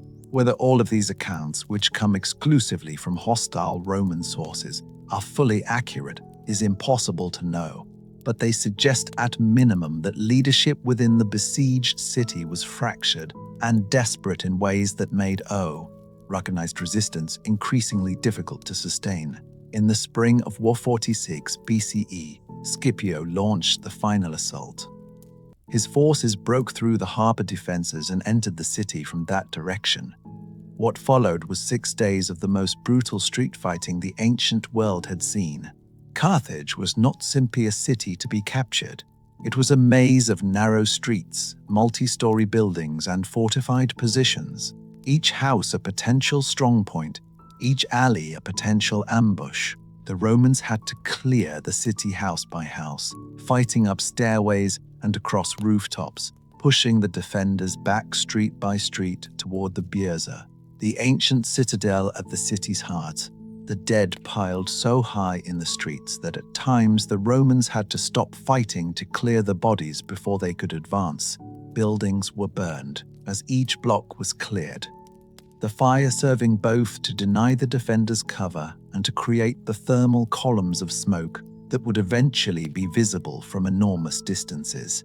Hasdrubal, the Carthaginian general who had commanded the defense, surrendered to Scipio in the final hours, reportedly emerging from the burning ruins with a supplicant's olive branch. His wife, watching from the walls of the Bursa as her city burned around her, is said by ancient sources to have denounced him as a coward for surrendering, to have thrown her children into the flames, and then to have thrown herself in after them. Whether this story is precisely true or represents a later dramatic embellishment, it captures something real about the desperation and defiance of the city's final moments. Polybius, the Greek historian who was actually present with Scipio during the siege, recorded what Scipio said as he watched the city burn. He reportedly wept, and when Polybius asked him why a conqueror wept at his victory, Scipio quoted Homer, saying that a day would come when sacred Troy would fall, and Priam and his people would be slain. He was thinking about Rome. He was standing in the ashes of the greatest city the Western Mediterranean had ever seen, city he had himself destroyed, and he was thinking about how Rome might one day face the same end. It is one of the most extraordinary moments of self-awareness recorded in ancient history. When the burning was over, 50,000 survivors of a population that had numbered in the hundreds of thousands were sold into slavery. The city's remaining structures, what the fire had not consumed, were leveled. The land was cursed with a formal curse. And contrary to one of history's most persistent myths, the Romans almost certainly did not actually sow the ruins with salt. This detail, meant to render the land permanently sterile, appears in no ancient source and seems to be a later invention, probably from 19th century European scholarship. What the Romans did do was forbid any reconstruction on the site, a prohibition that lasted about 100 years before Julius Caesar established a colony there, and eventually Augustus built a new city of Carthage that grew into one of the greatest cities of the Roman Empire. But the Punic Carthage, the city that Dido had founded and that 7 centuries of Phoenician culture had built, was gone. Its libraries burned with it. Its archives were destroyed. Its own account of the wars and of its civilization, its literature, its myths, its records, were consumed in the same fire that consumed the buildings. We know Carthage almost entirely through Roman and Greek sources, through the eyes of its enemies and competitors. The Carthaginians themselves left almost nothing, because Rome made sure there was nothing left to leave. The world after the destruction of Carthage in 146 BCE was fundamentally different from the world before 264 BCE when the First War began. Rome now stood without a peer in the Western Mediterranean. There was no power capable of challenging it militarily or commercially.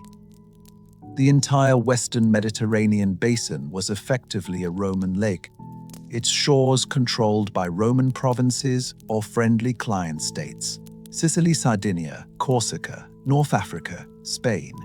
These were all under Roman control or influence.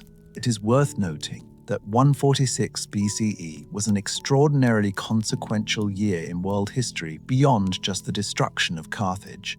In the same year, Rome also destroyed the great Greek city of Corinth, another wealthy commercial rival, and reduced Greece to the status of a Roman province. 2 major civilizations ended in the same 12 months, both eliminated by the same power. The parallel is striking and has not been lost on historians, who sometimes refer to 146 BCE as the moment when Roman imperialism transformed from a defensive or reactive posture into something more clearly deliberate and aggressive.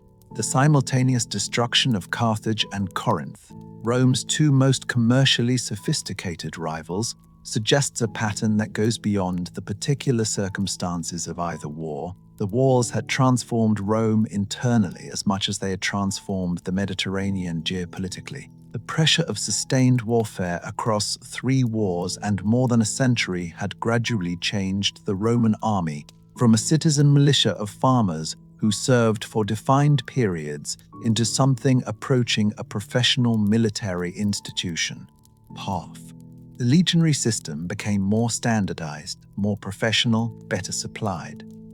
The officers who had learned to fight against Hannibal developed tactical flexibility and strategic sophistication that their predecessors had lacked. Scipio's adaptations of Hannibal's own tactics at Zama, using the same envelopment that Hannibal had used at Cannae, showed how much the Roman military had evolved from the rigid mass formations that had been destroyed at Trebia, Trasimene, and Cannae. The continuing military reforms that followed the Punic Wars would ultimately produce the Roman army of the late Republic and early Empire, the force that would conquer Gaul under Caesar, that would fight civil wars across the entire Mediterranean world, and that would eventually defend the Rhine and Danube frontiers of an empire stretching from Scotland to Mesopotamia. The seeds of all of that were planted in the confrontation with Carthage, which forced Rome to develop naval power, to sustain operations across multiple theaters simultaneously, to think strategically at a level that purely land-based POWs did not need to. and to build the administrative and logistical infrastructure that professional military operations at this scale require. The wars also accelerated economic and social changes in Rome that would eventually contribute to the political crisis of the late Republic and the eventual transformation into empire, the wealth pouring in from conquered territories. The availability of slave labor from conquered populations, the disruption of small-scale Italian farming by both the wars themselves and by the competition from slaves working large estates. All of these trends intensified during and after the Punic Wars. The gap between rich and poor in Rome widened. The political tensions between patricians and plebeians, between the old aristocracy and the new commercial wealth, between the senatorial class and the popular assemblies, all of these became more intense in the decades after Carthage's fall. The republic that had defeated Hannibal would eventually be destroyed, not by an external enemy, but by its own internal contradictions. The same contradictions that the unprecedented wealth and power of the post-Punic period had accelerated. The reformers Tiberius and Gaius Gracchus, who would attempt to address the social and economic distortions caused by the post-Punic concentration of wealth in the generation after 146 BCE, were both killed by conservative senators who felt their reforms threatened the established order. Their deaths marked a turning point in Roman political culture, the moment when internal political violence became normalized in a way that had not been possible in the more controlled environment of the Middle Republic. That normalization of violence would eventually lead, through a long sequence of crises and civil wars, to Julius Caesar, to Augustus, and to the end of the Republic entirely. The line from Cannae to the collapse of the Roman Republic is not straight, and it passes through many other events and developments. But it is a real line, and the Punic Wars are near its beginning. There is a melancholy mathematics to all of this. Rome won the Punic Wars absolutely and completely. Carthage was erased from the earth, and yet the Rome that emerged from the wars was in important ways a more troubled, more unequal, more politically unstable society than the Rome that had entered them. The seeds of Julius Caesar and of Augustus and of the empire were planted in the century that destroyed Carthage. The trauma of the Punic Wars, particularly the Second Punic War with Hannibal in Italy for 16 years, had changed Roman psychology in lasting ways. Fear of Carthage, even a Carthage that posed no real military threat after Zama, drove Cato and the war faction to their final irrational act of destruction. Rome could not be safe, certain senators felt, while any version of Carthage existed. Even a disarmed, impoverished, dependent Carthage that paid tribute and asked permission before defending itself against Numidian raids. The tragedy of Carthage lies in exactly this. By 149 BCE, Carthage was not a threat to Rome in any meaningful military sense. It had no fleet, no empire, no allies, no ability to project power beyond its immediate hinterland. Its population was prosperous, but it was a commercial prosperity, not a military one. The decision to destroy it was not made out of genuine military necessity.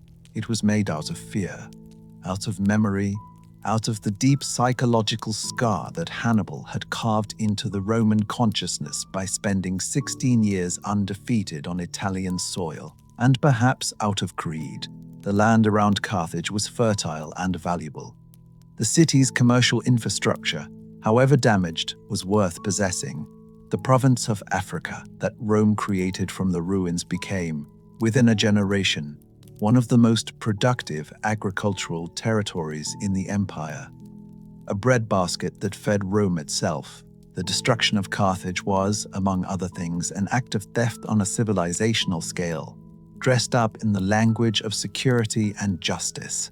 The most haunting aspect of the Carthaginian story is what we have lost, because all of Carthage's own records were destroyed in 146 BCE, because its literature, its history, its philosophy, its religious texts, Its correspondents were all consumed in the fire. We are left with an enormous silence where a civilization should be. We know the Romans were sophisticated and complex and morally ambiguous. We know the Greeks were sophisticated and complex and morally ambiguous. We know almost nothing about how the Carthaginians thought about themselves, about their gods, about their relationship with the sea that had made them great, about their internal debates and their artists and their thinkers. They left behind archaeology, inscriptions, coins, and the biased testimony of their enemies. A civilization that existed for 7 centuries left almost no words of its own. Consider what this silence actually means. The Carthaginians had universities of a kind, schools of medicine, traditions of philosophy that ancient sources vaguely reference but cannot fully describe because the texts no longer exist. They had a tradition of theatrical performance, religious music, public festival culture that would have told us an enormous amount about the inner life of the city, but that we can only glimpse through the shadows of hostile references. They had records of their overseas voyages, including the extraordinary expedition of Hanno the Navigator, who sailed down the west coast of Africa somewhere around 500 BCE, a voyage that he recorded in an account that survives only in a great translation of disputed accuracy. We have that one account, translated and filtered through a foreign language and culture, and even that is exceptional. Everything else is silence.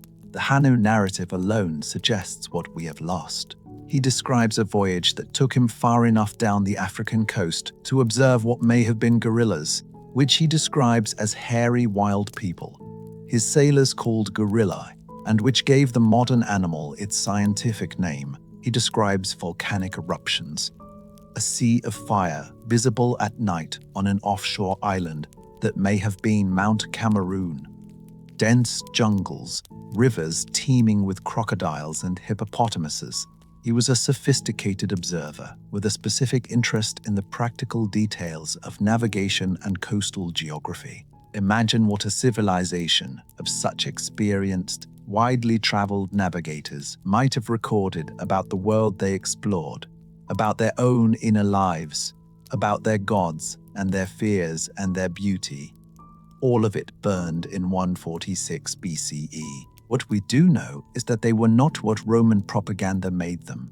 The Roman accusation of child sacrifice, which ancient sources record under the name of the Tophet, the sacred precinct where infant remains have been found archaeologically, is bitterly contested by modern scholars, some of whom argue that the evidence reflects normal infant burial practices misinterpreted by hostile sources, others who accept some form of sacrifice in extreme circumstances. The Romans described Carthaginians as treacherous, cruel, and deceitful.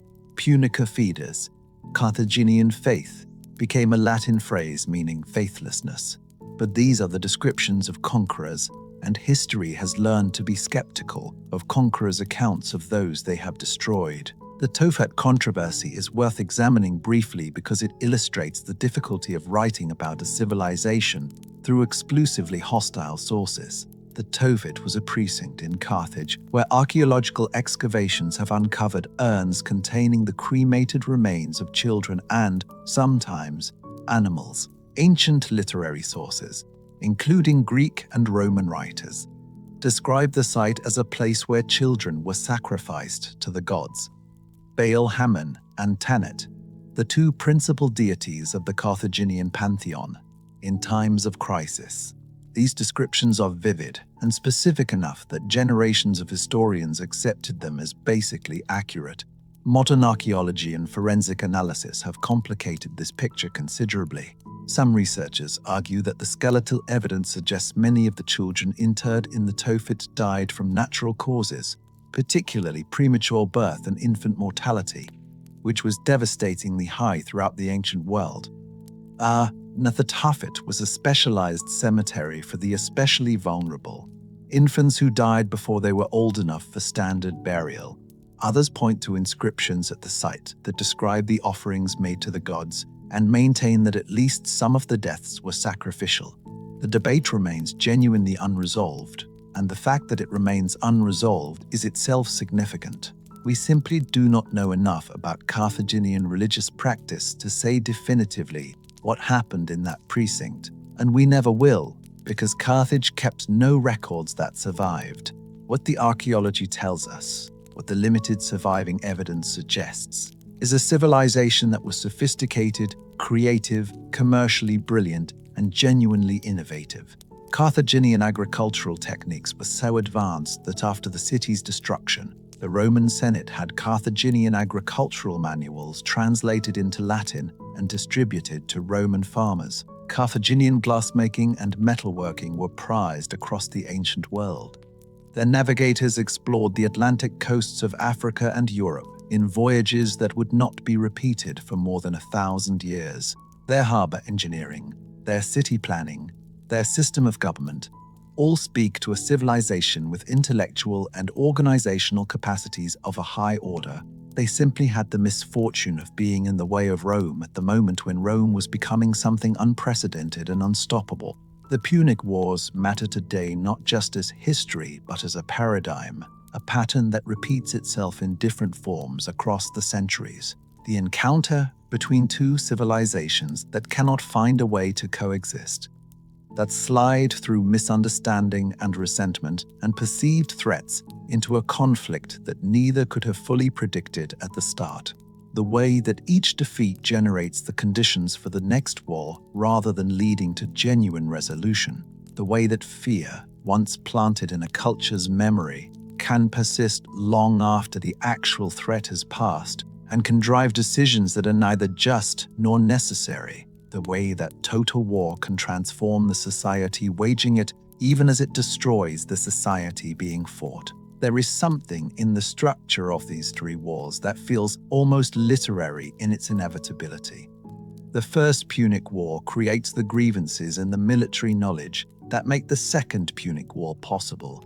The Second Punic War, despite ending in Carthage's military defeat, leaves Rome so psychologically scarred by Hannibal's 16 years in Italy that the Third Punic War becomes something Rome needs on a psychological level. A final, total elimination of the source of that fear, even when rational analysis would have suggested that the disarmed, treaty-bound, tribute-paying Carthage of 149 BCE posed no real threat. The wars build on each other in a causal chain that has a tragic logic, each piece sowing the seeds of the next conflict, each generation of soldiers creating a generation of enemies. Polybius understood this, and it is part of why he chose the Punic Wars as the subject for his history of Rome's rise to power. He saw in the story of Carthage and Rome a model for understanding how great powers interact with one another, how the international system of his day had come to be organized, and what the dynamics of Roman power meant for the other civilizations that would have to navigate a world in which Rome was dominant. His history is the most detailed and reliable ancient account we have of the wars, precisely because he was not content simply to narrate events, but was determined to understand causes and consequences in a way that would be useful to future statesmen and generals. He partially succeeded. Generations of military and political thinkers read Polybius and tried to apply his lessons to their own situations. The results were mixed, because history rarely repeats itself cleanly enough for lessons drawn from one specific situation to apply directly to another. But the attempt itself has value. We hear in the story of Scipio Africanus weeping over the ruins of Carthage and thinking of Rome's own eventual fall, something that resonates across the millennia. He was right. Rome did fall, eventually. Every civilization falls eventually. The legions that destroyed Carthage were themselves the ancestors of the armies that would later be unable to hold the Rhine and Danube frontiers against the Germanic tribes. The empire that rose from the ruins of the Punic Wars would itself become ruins in time, and later civilizations would stand in those ruins and have similar thoughts. The Mediterranean world that emerged from 146 BCE was Roman in a way it had never quite been before, and would not stop being Roman for another 5 or 6 centuries. Rome's triumph in the Punic Wars was complete, and it was genuinely earned through extraordinary resilience, organizational genius, and the willingness to absorb losses that would have broken most polities. But it was also achieved at a cost that Romans were not always willing to acknowledge. The elimination of a civilization that had enriched the world and that posed, by the time of its destruction, no real threat to the safety of Rome or any of its people. What the Punic Wars ultimately demonstrate is that the history of power is never a simple story of the strong defeating the weak. Carthage was not weak. It was wealthy, sophisticated, culturally rich, and at several points during the Second Punic War came genuinely close to winning. Hannibal's campaigns in Italy represent one of the most sustained, successful military operations in ancient history, maintained against a larger and more populous enemy in hostile territory for 16 years. That this extraordinary effort ultimately failed tells us something important, not about weakness, but about the specific kinds of strength that different circumstances require. What Carthage lacked was not money, not tactical genius, not military courage. What Carthage lacked was the peculiarly Roman combination of institutional stubbornness and demographic depth. Rome could replace armies. Carthage could not. Rome could absorb Cannae and raise 3 new legions. Carthage absorbed Zama and had nothing left to replace what it had lost. This asymmetry was structural and cultural. Rome had built its entire political and social identity around military service and collective sacrifice, while Carthage had built its identity around commercial activity and hired expertise. Both models worked brilliantly in normal times. In the extraordinary crucible of the Punic Wars, the Roman model proved more durable. There is also the question of what Carthage might have become had it survived. By the time of its destruction, Carthage was a city adapting, however reluctantly, to a new world order in which Rome was dominant. Its commercial genius was undiminished. Its agricultural territory was prosperous. Its population of several 100,000, polyglot and cosmopolitan, included people with connections to every corner of the Western Mediterranean. Given a generation or two of peace, Carthage might have evolved into something like what Alexandria became under the Ptolemies in Egypt, a great cultural and commercial center that preserved and transmitted knowledge across the ancient world. Day. We cannot know this. It is speculation, and history does not run on speculations, but it is worth holding in mind when evaluating what the destruction of Carthage actually cost the ancient world in terms of knowledge, perspective, and human potential. Beyond the immediate and obvious suffering it caused, the tragedy, if there is one, is that both models had value.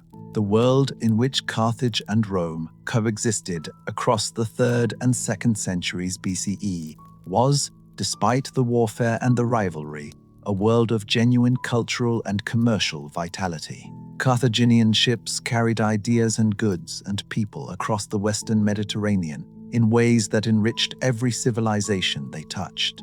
Rome's disciplined legions created security and infrastructure wherever they established themselves, a world in which both existed and found ways to manage their competition without annihilation would arguably have been richer than the world that emerged from Carthage's ashes. But history does not run on arguments about what would arguably have been better. It runs on what actually happened. And what actually happened was fire and silence. Carthage must be destroyed, Cato kept saying. And in the end, it was. And the fact that we still know Cato's name, and that we know Carthage's name, and that the burning of a city in North Africa in 146 BCE is still discussed and debated 2,000 years later, tells us something important about the persistence of history and the weight of the things that human beings do to one another. We are still arguing about whether Carthage deserved its fate. whether its destruction was necessary or merely convenient, whether the Romans were justified or simply ruthless. Because these questions are not really about Carthage at all.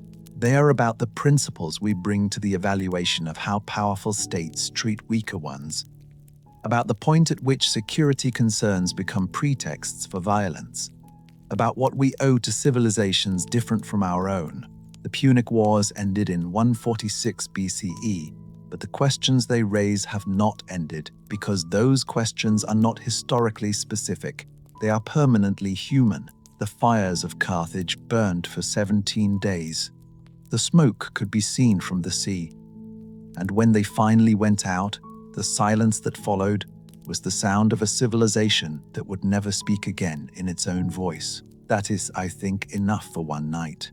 The story of Rome and Carthage is inexhaustible, and we have only touched the most dramatic peaks of a conflict that lasted 118 years and changed the world in ways we are still living with. There are threads we have not followed. The internal politics of the Carthaginian Senate during the long years of the Second Punic War. The experience of the ordinary soldiers who spent years in Hannibal's army far from home in an unfamiliar, our country, fighting and surviving and watching their commander's strategy slowly fail. There are stories we have barely mentioned.